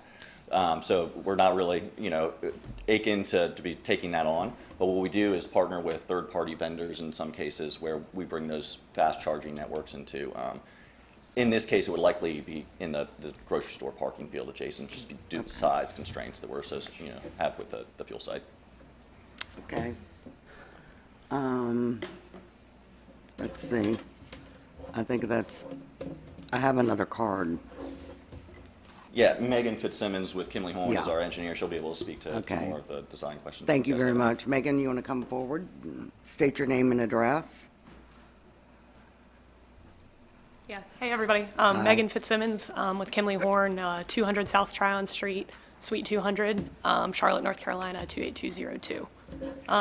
Garrett, I think, took most of my presentation at this point and answered a lot of your questions. Happy to speak to a little bit more about these enclosures. I have a few pictures from a different site that we've done them at. I will say they're a couple of years old, and the merchandiser design has changed a little bit. So this isn't going to be exactly what it looks like, but hopefully give you a bit of an example. The security boxes on the front of them have changed, so they're dropped down now, just to provide some extra security at night. So we're not able to actually attach the brick enclosure to the structure, but it would be kind of just surrounding it, but similar to what you're seeing there. But you'll still have the brick enclosure. It will still be the brick enclosure, correct. I've never seen it. And a couple of the other pictures are the store out at Brenneman Farms out in Virginia Beach that was constructed about a year or two ago, just to give you a picture of what the enclosures themselves look like. So, not seeing the photos, are they? They blend into the building quite nicely. Yeah, so I will say, Harris Teeter really does try to make this structure ancillary to their grocery store. I mean, all the architecture is going to be exactly the same as the grocery store. So Same is type there a of brick, picture- mortar, canopy roof, et cetera. There's a couple more coming. Yeah, there's like 3 different sheets with different pictures and stuff like that you can see. But the architecture will all match the building. It'll all fit in right with the shopping center. So in this picture, they have some just standing out there. Yeah, so that's in Virginia Beach. That's what they would look like without the enclosures. What we're proposing to do is have the enclosures to screen it. Yep. Even the ice machine has an enclosure, it looks like. Yeah, so the ice machine is on one side of the building and just has those 2 kind of wing walls Yeah, next to them. that's- Yes. And obviously, kind of as Flora mentioned too, there's a 15-foot landscape buffer along Warwick Boulevard, so a lot of this would be screened from the public view anyway, with just a lot of landscaping along that road. He's saying they would not do this, she's saying. Well, see, that's not what question, just for clarification. Yeah. In the rendering that we have, it shows the launch canopy with a little small building in the middle with the tube on both sides of that small building. Yes. You're not, is this what you're proposing to build or not build? That's what they're proposing. Correct. Yes. In addition to the place where their attendants are going to be staying? But the conditions don't allow it. No, can I clarify? Yeah, because that's what's confusing. The structure that you see in the center of the exhibit that you Right. have is the kiosk. Correct. That is being proposed, and that's totally fine.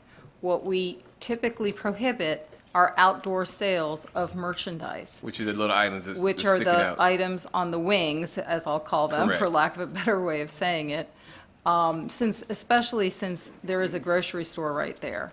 However, you also should be aware that the reason we prohibit outdoor sale of items, and in many of the other locations that Harris Teeter has, they stack wood, water, Correct. fluid, whatever, windshield fluid. Right. And that's what we prohibit in every gas station that you have seen and has been conditioned that way. So if you did not do it this way, you would be setting a different precedent. I just need you to be aware of that. Thank you. So with these, they're inside this little wing. In the nighttime, they close it. There's nothing sitting out on the curb. There's nothing sitting out around the building to sell. Correct. So this is actually a smaller prototype than the typical that you're seeing in one of the photos there. Because it's only an inline, so we're only having one pump. We don't really have the space to put as many of the like wood and other merchandisers like closer to the fuel center. So everything's going to abut the building. So it's going to look like what you're seeing here. Well, these look like they're all in little enclosures, even the ice in this picture with the wing walls. Right, but that's different. So it Your doesn't ice is look- not, the way you're drawing I your know, ice, that's what it's I'm not looking at. This is what they propose. That- I We like can that. We can add those to the sides too, if that's Yeah, what you'd like to because see. if you're gonna, Yep. if you're gonna enclose some, you should enclose all of Well, them. that, to me, enclosing them makes them look totally different than, Right. Well, to me, it seems like if you enclose it with the same brick, it is part of the building. right. Correct. So you're saying the ice would be enclosed too? Yeah, we could add the wing Like walls one if of you want those to see that as well. photographs. Yep. So one way you could change this condition, if you so desire, to allow the kiosks and the sellable vending, I don't know what you want to call them, the what do you call these things? Merchandising, Refrigerators, because that's what they are. They're refrigerator units. So you could condition that they are enclosed with the same sort of brick material, and that's the only thing that they can sell. In other words, you could change condition 11 to be something that would allow those refrigerated units and the ice machine, as long as it's enclosed, but prohibit all other sales of other items, because we don't want to see stacks of other things out there. Right. You could say all storage and displays of saleable items shall be enclosed in the same material as the kiosk. The structure of the building. And enclosed at night, enclosed at, when the hours of operation of the kiosk close or whatever. And no stacking is permitted. Right. Why don't you just limit it to what she's basically said, and those are the refrigerated units and the ice? And that's it. With the walls, though, we want the brick. We want the walls, we want them to close at night. So Right. we gotta get words on paper that makes, Well, that makes sense. Let's let somebody try to make a motion involved. And put the words together. well, I just wanted to say before it's worded, that I think that they're also selling non-refrigerated items, correct? Like salted and sweet snacks, I think was mentioned. They would be in the enclosures you're seeing. Right, just but they're aren't all not, refrigerated, they're correct. not refrigerated though, Correct. yeah, because if you, otherwise you get locked into refrigerating your chips, so, you know. Vending machines. Vending and ice For machines. Kimberly Horn and the Harris Teeter team, Yeah. is there a terminology we should use, whether it's merchandiser, racks, or something that would be broad enough to cater to both the non-refrigerated goods and the refrigerated goods that we could change this to? We usually call it merchandising, so maybe outdoor display and merchandising to be enclosed within a brick material to match the kiosk or something along those lines. And has closure, you know, want it to be And closed. they'll always be closed at night. We do that anyway, even if we don't have the brick enclosure. So that's going to be an attachment to the specific merchandiser, and that enclosure is going to be there no matter what. How about for your ice machine? I believe it's just locked. If you'd like us to defer it, we could, and we could come up with, you guys could ask for a deferral, and we could work out the language, and they can come back on the 19th of July, which is when your next meeting is, if that is an other option. Just throwing options out for you. Is it that difficult for us to come up with wording? That's fine. I think if you give us a second, I think somebody's gonna come up with wording over here. That makes. Yeah, because that's a motion. long time away. Yeah, I mean, it's just one item. Sometimes we use convenience food items within some of our leases, and then just as long as, I believe outdoor propane is here as well, I don't get that. We do. What? There's a propane cage that is like right there. But see, that's where we get into these, and that's part of the reason why I'm saying we prohibit all of this. I thought the propane cage was at the grocery store. It is, right now. And those So, have, I mean, we've Well, been just clear- say everything has to be enclosed in brick, and then if they want to sell propane, they gotta put it, and we've done they gotta that put it in the before brick. too. Which is possible. I thought the little brick structures were to have that, prevent that I mean, issue are you gonna from have 5 of these arising. on the, sticking on the building?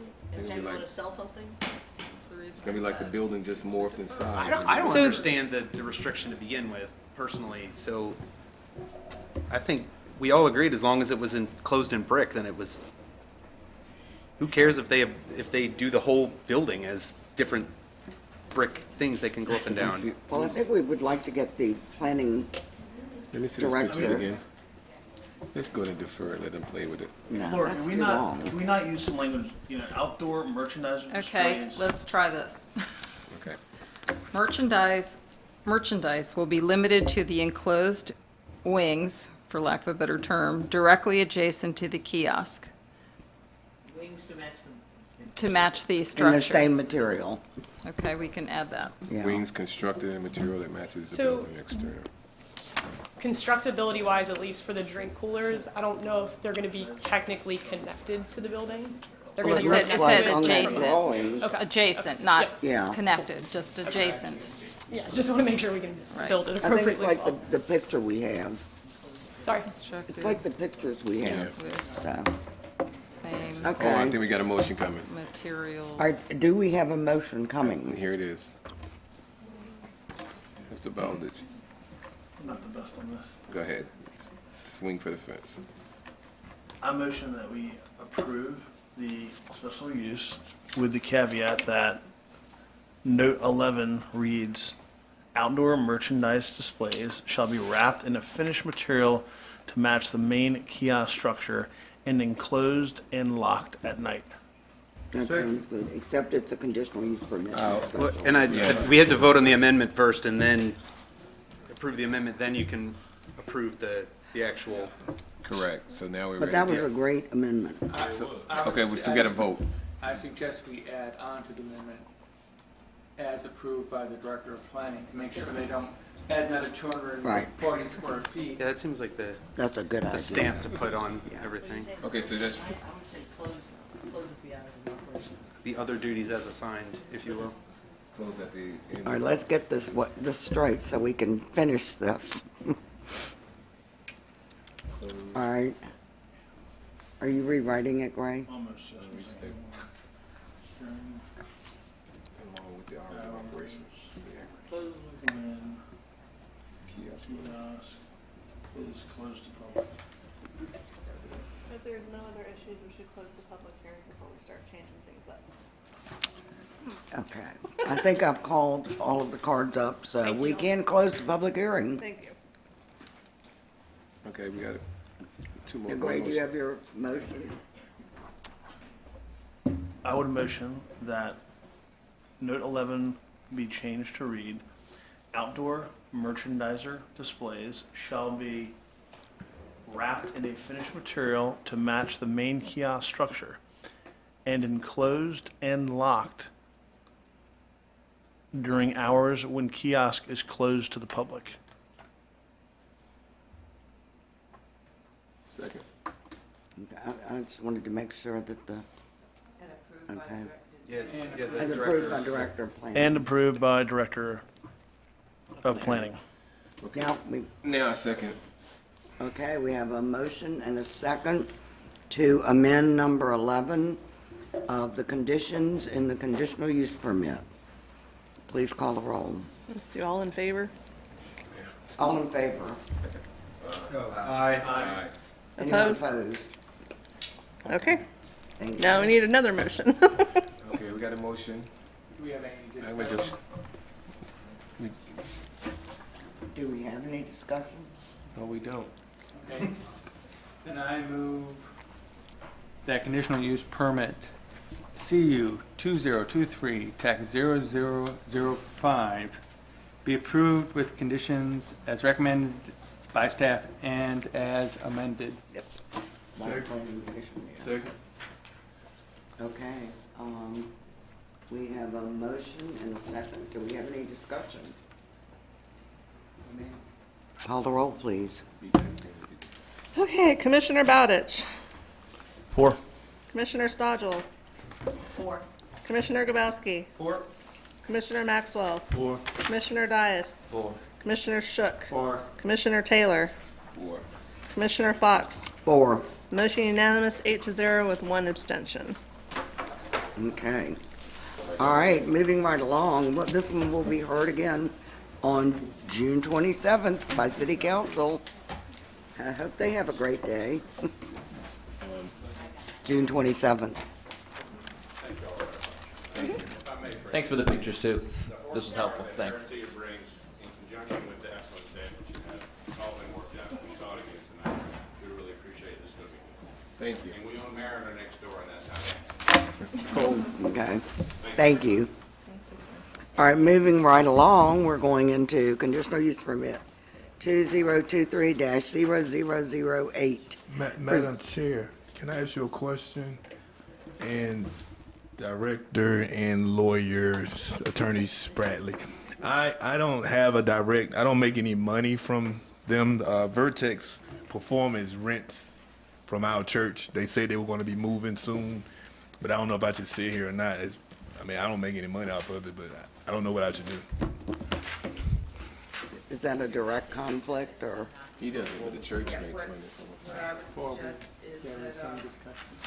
His employer does. Mike should make the same statement.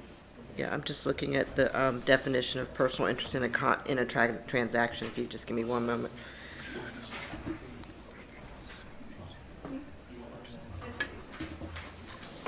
So I'm sorry, you said that your I pastor New Beach Grove Baptist Church and Vertex. They currently rent a part of our facility.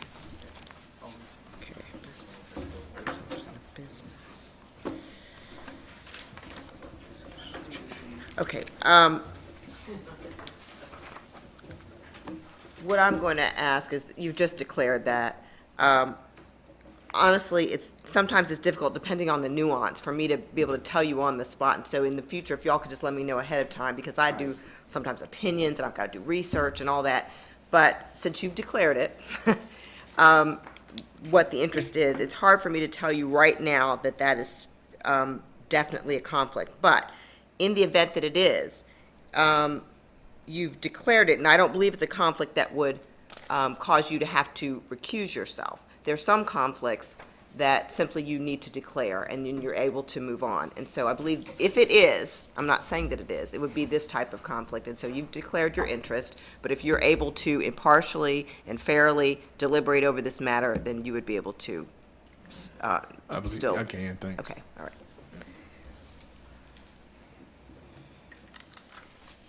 Okay? Yeah. We good? All right, Carolyn, please. Application CU 2023-8 is a request for the operation of a fitness center in an M1 light industrial district.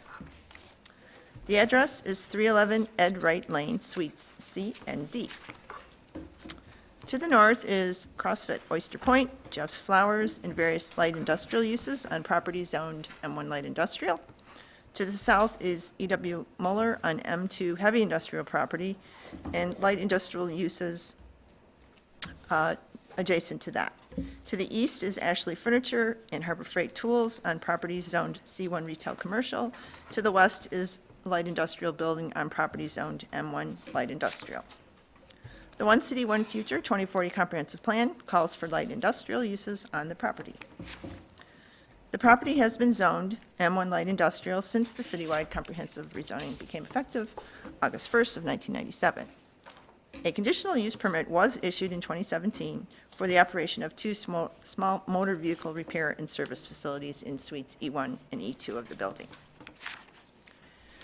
The zoning administrator has determined that the parking requirement for the proposed use is approximately 27 spaces. Another 67 spaces are required for the remainder of the tenant spaces, for a total of 84 required. The site contains a total of 101 spaces with 6 accessible. There were no objections from any of the reviewing departments. The 44,000 square foot building was constructed in 2003. There are various light industrial uses currently utilizing the tenant spaces, with about 4,000 square feet additionally vacant. The business plan indicates that the facility will provide dual physical therapy and sports fitness training services with a total of 8 employees from various disciplines. The building's large, expansive spaces with high ceilings are required to accommodate the types of equipment and activities that occur with this use. Any other light industrial use could also occupy the space in the future. There are no exterior modification proposed other than a building sign. The property is fully developed with sufficient parking, lighting, and landscaping. As such, the proposed fitness center will not negatively impact any of the surrounding uses. In conclusion, the proposed use of a fitness center in this location is consistent with the recommendations of the One City, One Future 2040 Comprehensive Plan, and the use is compatible with existing uses and is appropriate for a light industrial building due to the large space and equipment storage needs. The exercise and rehabilitation functions also promote healthy lifestyles, which helps to fulfill goals of the comprehensive plan. As such, staff recommends, the Planning Commission recommend approval of conditional use permit CU 2023-0008 for the operation of a fitness center at 311 Ed Wright Lane, Suites C and D, with conditions as follows. The applicant shall provide plans in general conformance with the plan entitled Proposed Layout for Vertex Performance Center for review and approval by the Department of Codes Compliance. The applicant shall comply with all fire department regulations and requirements prior to issuance of a certificate of use and occupancy. Proposed building sign placement, design, and materials shall be reviewed and approved by the Director of Planning prior to the issuance of sign permit, and signage placed in or on any window of the building is limited to no more than 25% of the window, and other standard conditions also apply. Are there any questions? Yes, Lamont. Did you hear any, was there any comment by any of the other suite mates in this area regarding? I haven't gotten anything.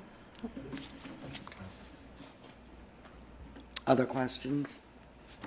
I'll open the public hearing, but I don't have any cards. So I'm going to close the public hearing and matters before the commission. Madam Chair, I move that conditional use permit number CU Tex 2023 Tex 0008 be approved with conditions as recommended by staff. Second. Okay, we have a motion and a second. Is there any discussion? Well, to quote Reverend Maxwell, it's always nice to see a space that's empty get used. Okay, well, let's call the roll then. Commissioner Stodgel. Thank you. 4. Commissioner Grabowski. 4. Commissioner Maxwell. 4. Commissioner Dias. 4. Commissioner Shook. 4. Commissioner Williams. 4. Commissioner Taylor. 4. Commissioner Bowditch. 4. Commissioner Fox. 4. Motion unanimous, 9-0. Okay, now we are moving right along to our executive secretary report. Oh, good evening. Good evening. It's been a long day. Dinner will be served where? City Council on May 23rd approved the conditional use permit for the Mobility Works at 6099 Jefferson Avenue. They also approved the text amendment for Child Care Center in residential areas, along with the Lee Hall area plan. On June, yeah. Did they remove the Nope. developer? Yes, that was removed. That was removed Okay. before Yes. it actually went to them. Okay. But there was discussion on the developer and the discussion on whatever little language was left in there. But the language that was left in the plan was basically speaking fact. Okay. That's all. What was the, I gotta go back and look at the vote now. What was the vote on the child care center? It was unanimous. Really? Well, wait a minute. Let me stop. It was. Yeah, it was unanimous. You should follow your public hearing. That's right. Okay. Well, your upcoming Planning Commission meeting is on June the 21st. We do have one special exception, again, for a lot that's less than 50 feet wide. But on that day, we will also have a work session on the One City, One Future 2040 Comprehensive Plan update. Yeah. Okay. That's all I have, Okay. Madam Chair. We have committee reports today. There you go. Okay. Do we have any unfinished business? Do we have any new business? Which, do we want to take a picture since we actually have all 9 of us here? And I have a phone, and we can do it quickly. Okay. Okay. And then we have amendments to the Planning Commission Rules of Procedure, which we did at the last meeting. And I assume that we need to vote on those rules that we changed Everyone had a copy of that. Can we do it collectively, or does it have to be by line item? We can do it collectively, I hope. We can do it by acclamation Yes. and by the amendment. The only thing is that technically, the vote to remove the invocation was met the majority threshold. But it didn't meet the supermajority. No, it met, well, the only thing was is that the bylaws required us to have everyone present. Right. And they weren't. So I was just saying, if you don't go line by line, that would go through because of majority. Because I believe it was 5-3. That's why I was saying, don't just do a whole thing. Yeah. Right, so nothing was done last time. So Right. discussion. No. It was just discussion. Yeah, that was just discussion. So what I'm saying is that was discussed, and if we just blanket vote them all in, removing the invocation would get added automatically because it was a proposed change. No, it would stay. No. No, it was a proposed change. If we just blanket vote yes, then it will go in because it was a already proposed voted. change. But none of those votes counted because there was no one The only vote there. that counts is the one today. It's the one in the public Okay. meeting. And it's Yeah. not, I'm just trying to keep it from let going me in. finish. That's what I'm. The invocation is not listed here. Actually, It's a section. it's still showing as if it is part of your agenda. If you Right. wanted to, you could take that part separately and then vote on the rest collectively, Okay, if where's the that's what your decision. membership That's what I was officers, trying- yeah, duties, 'cause I don't- committees, where? It's under It's on the Article agenda. 7. I'm sorry, Article 12, Business Procedures. Okay. Planning Commission Rules of Procedures. Order of business? And it's Article, 12, 12. 12-1-4. right. okay, so we now Exclude that. have an ability to remove, I can make the motion. okay, thank you. Madam Chair, I Yes. move that we approve all changes that are listed in the Planning Commission Rules of Procedure excluding Article 12, Section 12, Tac 1, Tac 4, which we will discuss separately. Okay, Second. all right, can I do this by acclamation, or do we have to call the roll? We need a full vote. For the vote. Okay, call the roll. Okay. Please. Commissioner Gabowski. 4. Commissioner Maxwell. Commissioner Dias. 4. Commissioner Shook. 4. Commissioner Williams. 4. Commissioner Taylor. 4. Commissioner Bowditch. 4. Commissioner Stodgel. 4. Commissioner Fox. 4. Motion unanimous, 9-0. Who seconded the motion? Okay, I did. Oh, okay. that was just, Actually, no, I did not. No. Down here, Shook made the motion, Grabowski Gabowski seconded. seconded. okay, now we're going to move on to the latter part of that discussion. What's that? What Philip left out was if we want to We're not gonna discuss change, that now. Remove the invocation. right. We're gonna discuss that now. Well, that's the way he made the motion.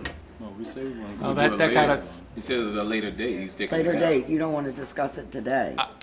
it's up to you when you want to discuss. I thought that we were issue. going to discuss it now. It doesn't make any difference to me. I just got it so we could vote for everything except. Right, I for the know, I invocation. think that was great. I think we should go ahead and do it and get it over We have with. everybody here. Okay. We need everybody here. Right, we've got the whole We have everyone commission. here. So do I have a motion to remove the invocation from the agenda of the planning commission? No motion, it fails. I'll make a motion that we remove the invocation from the agenda. Okay, do I have a second? I'll second it. Okay, moved and seconded, discussion. I had, after talking with Commissioner Williams and Taylor, we had found this, or I found it and then sent it to Commissioner Williams, and you liked it. If I don't want to speak for you, but that it was like what we had discussed. It was like a non-denominational one. It was kind of what you said today. I basically. think it's fine. I think it's fine to have a standard invocation that can be Yeah, read. it was just a similar to our standardized nation. invocation. I'm happy to send it to I just don't everybody. think we need one, but that, again, is a personal opinion. We can take a vote. So let me just, since we're in the discussion, since we had a motion, so you're saying there was a standard, like a creed you'd read each time? Right. Or It'll be a standard invocation that any Standard. one of us could read. Correct. It's non-denominational. And That's a whole different motion, I think. And the only change, Tim, Yeah, that's a different motion. it was Yeah. actually, it was Right, but actually- we're discussing, so I wanted to Right. discuss it so people can vote based on that information. Correct. So you're just Okay. gonna tell people how to pray. At the end of the day, the main thing was to just don't say Jesus. Now you trying to tell people how they supposed to pray to God. That isn't the law. You can say it. Well, you all I say, just well, think that the it's- letter we get says, whenever they tell me to come pray here, they make sure I don't say that. that's- well- That's what I get it right. Okay, I'm not sure what. That's what I get from the state. That's what I get from the state. Okay, yeah, because there. I just think it's a little controversial, and I'm not really sure that it's necessary in a public meeting. Not that many other planning commissions even do an invocation. Well, you I go- think all of us have the ability to pray. I mean, I certainly pray before the meeting starts, Well, that's just it, and I Madam think Chair. everybody can. Madam Chairman, that's what exactly it. You have your right to your opinion. And that's where we are right now. Right. Let me finish my That- statement. Okay, the motion is on the floor and we're in the discussion phase. Right. My position is totally different from yours. So that since we're in the discussion phase, I say that we can come up with a generic, I won't gonna say generic, but that's a good choice of words, that is non-denominational, something that was submitted to me, I'm gonna go take a look at, and Mr. Williams has already reviewed it. If that would suffice for me. That's a And whole that's different motion, that's though. my opinion. I'm just trying to close this motion. Well, but people's votes may be affected by this discussion, which is why we have to have the discussion. For Well, instance, we're somebody may have having the voted yes discussion. when, We're having the discussion, but we still need to vote on this motion. Right. right, Once but the this discussion's discussion closed. is part of this motion. Correct. Okay. My personal opinion is that we shouldn't have the invocation, but if we do, I agree share with that opinion. Commissioner Grabowski. and I just want to say, I hear what Reverend Maxwell saying about whether or not you should pray or whatever in Jesus' name, but as I mentioned in the work meeting, and I say it now so he can hear it, it says invocation. And again, the founding of this country says that the reason we have the freedoms we have is because we have been endowed by our Creator with certain inalienable rights. So for me, to invoke the Creator, as I said today in our invocation as part of the process, it's not a religious thing. It is in the framework, no more to me than the Pledge of Allegiance. Correct. Okay, so So- we need both of those. I'm not gonna get into that now. So that's my position why I thought it that was a should heavy meeting. remain in Correct. there. Right. I agree that because we serve the larger public, I am a person of faith. I believe in Jesus Christ as my Lord and Savior. But I understand that as a servant to this community, not everyone has that same view, but we can all agree from the basis of the Declaration of Independence to invoke the Creator as part of the process. Right, if we feel it's necessary, which I don't, but you do, obviously. So you wanna change the motion to have. No. We have to No, vote we on the vote on motion the that's on the No, floor. wait, I thought we had to have this, It's already in there, you're only voting to remove. Right. So Right. if that's approved, then it's removed. There's the no motion- caveat. So there's a motion on the floor to remove. We're having discussions now. Once you close the discussions, the vote will be to remove. Yes. But you have to close the I discussion call the first. question. Correct. okay, that's what I was trying to do, so please call the roll. Commissioner Maxwell, Against. Commissioner Dias, Again. Commissioner Shook, For. Commissioner Williams, Against. Commissioner Taylor, Against. Commissioner Bowditch, Against. Commissioner Stodgel, For. Commissioner Gabowski, Or, Commissioner Fox. 4, Motion fails 5-4. so we don't have to discuss that. but then we can now propose Yeah. to standardize it. Right. Madam Chair, I propose. Madam Chair, I'd like to make a motion that we entertain a invocation that's generic to all faiths and beliefs. Standardized. Standardized. Generic or standardized? Standardized is better. Standardized to all faiths and beliefs. No second, then that dies. Oh, second, sorry. Yeah. Can I just say something? I would like to do some research for you all, because the last time I did research on this issue, the U.S. Supreme Court had determined that the First Amendment allowed people to pray in Jesus' name, in Allah's name, in whichever religious persuasion that they have. And so I don't know if you could restrict that if somebody wanted to. And so I would like to just give you some legal research on it, just so that you're not violating the law. Okay, Madam Chairman, with that being said, Madam Chairman, I'd like to rescind my motion. Okay, And I that's think fine. my second would I follow will it rescind my second. until we were having leaving counsel. I think that right Can now. I finish? I thought you had. Go ahead.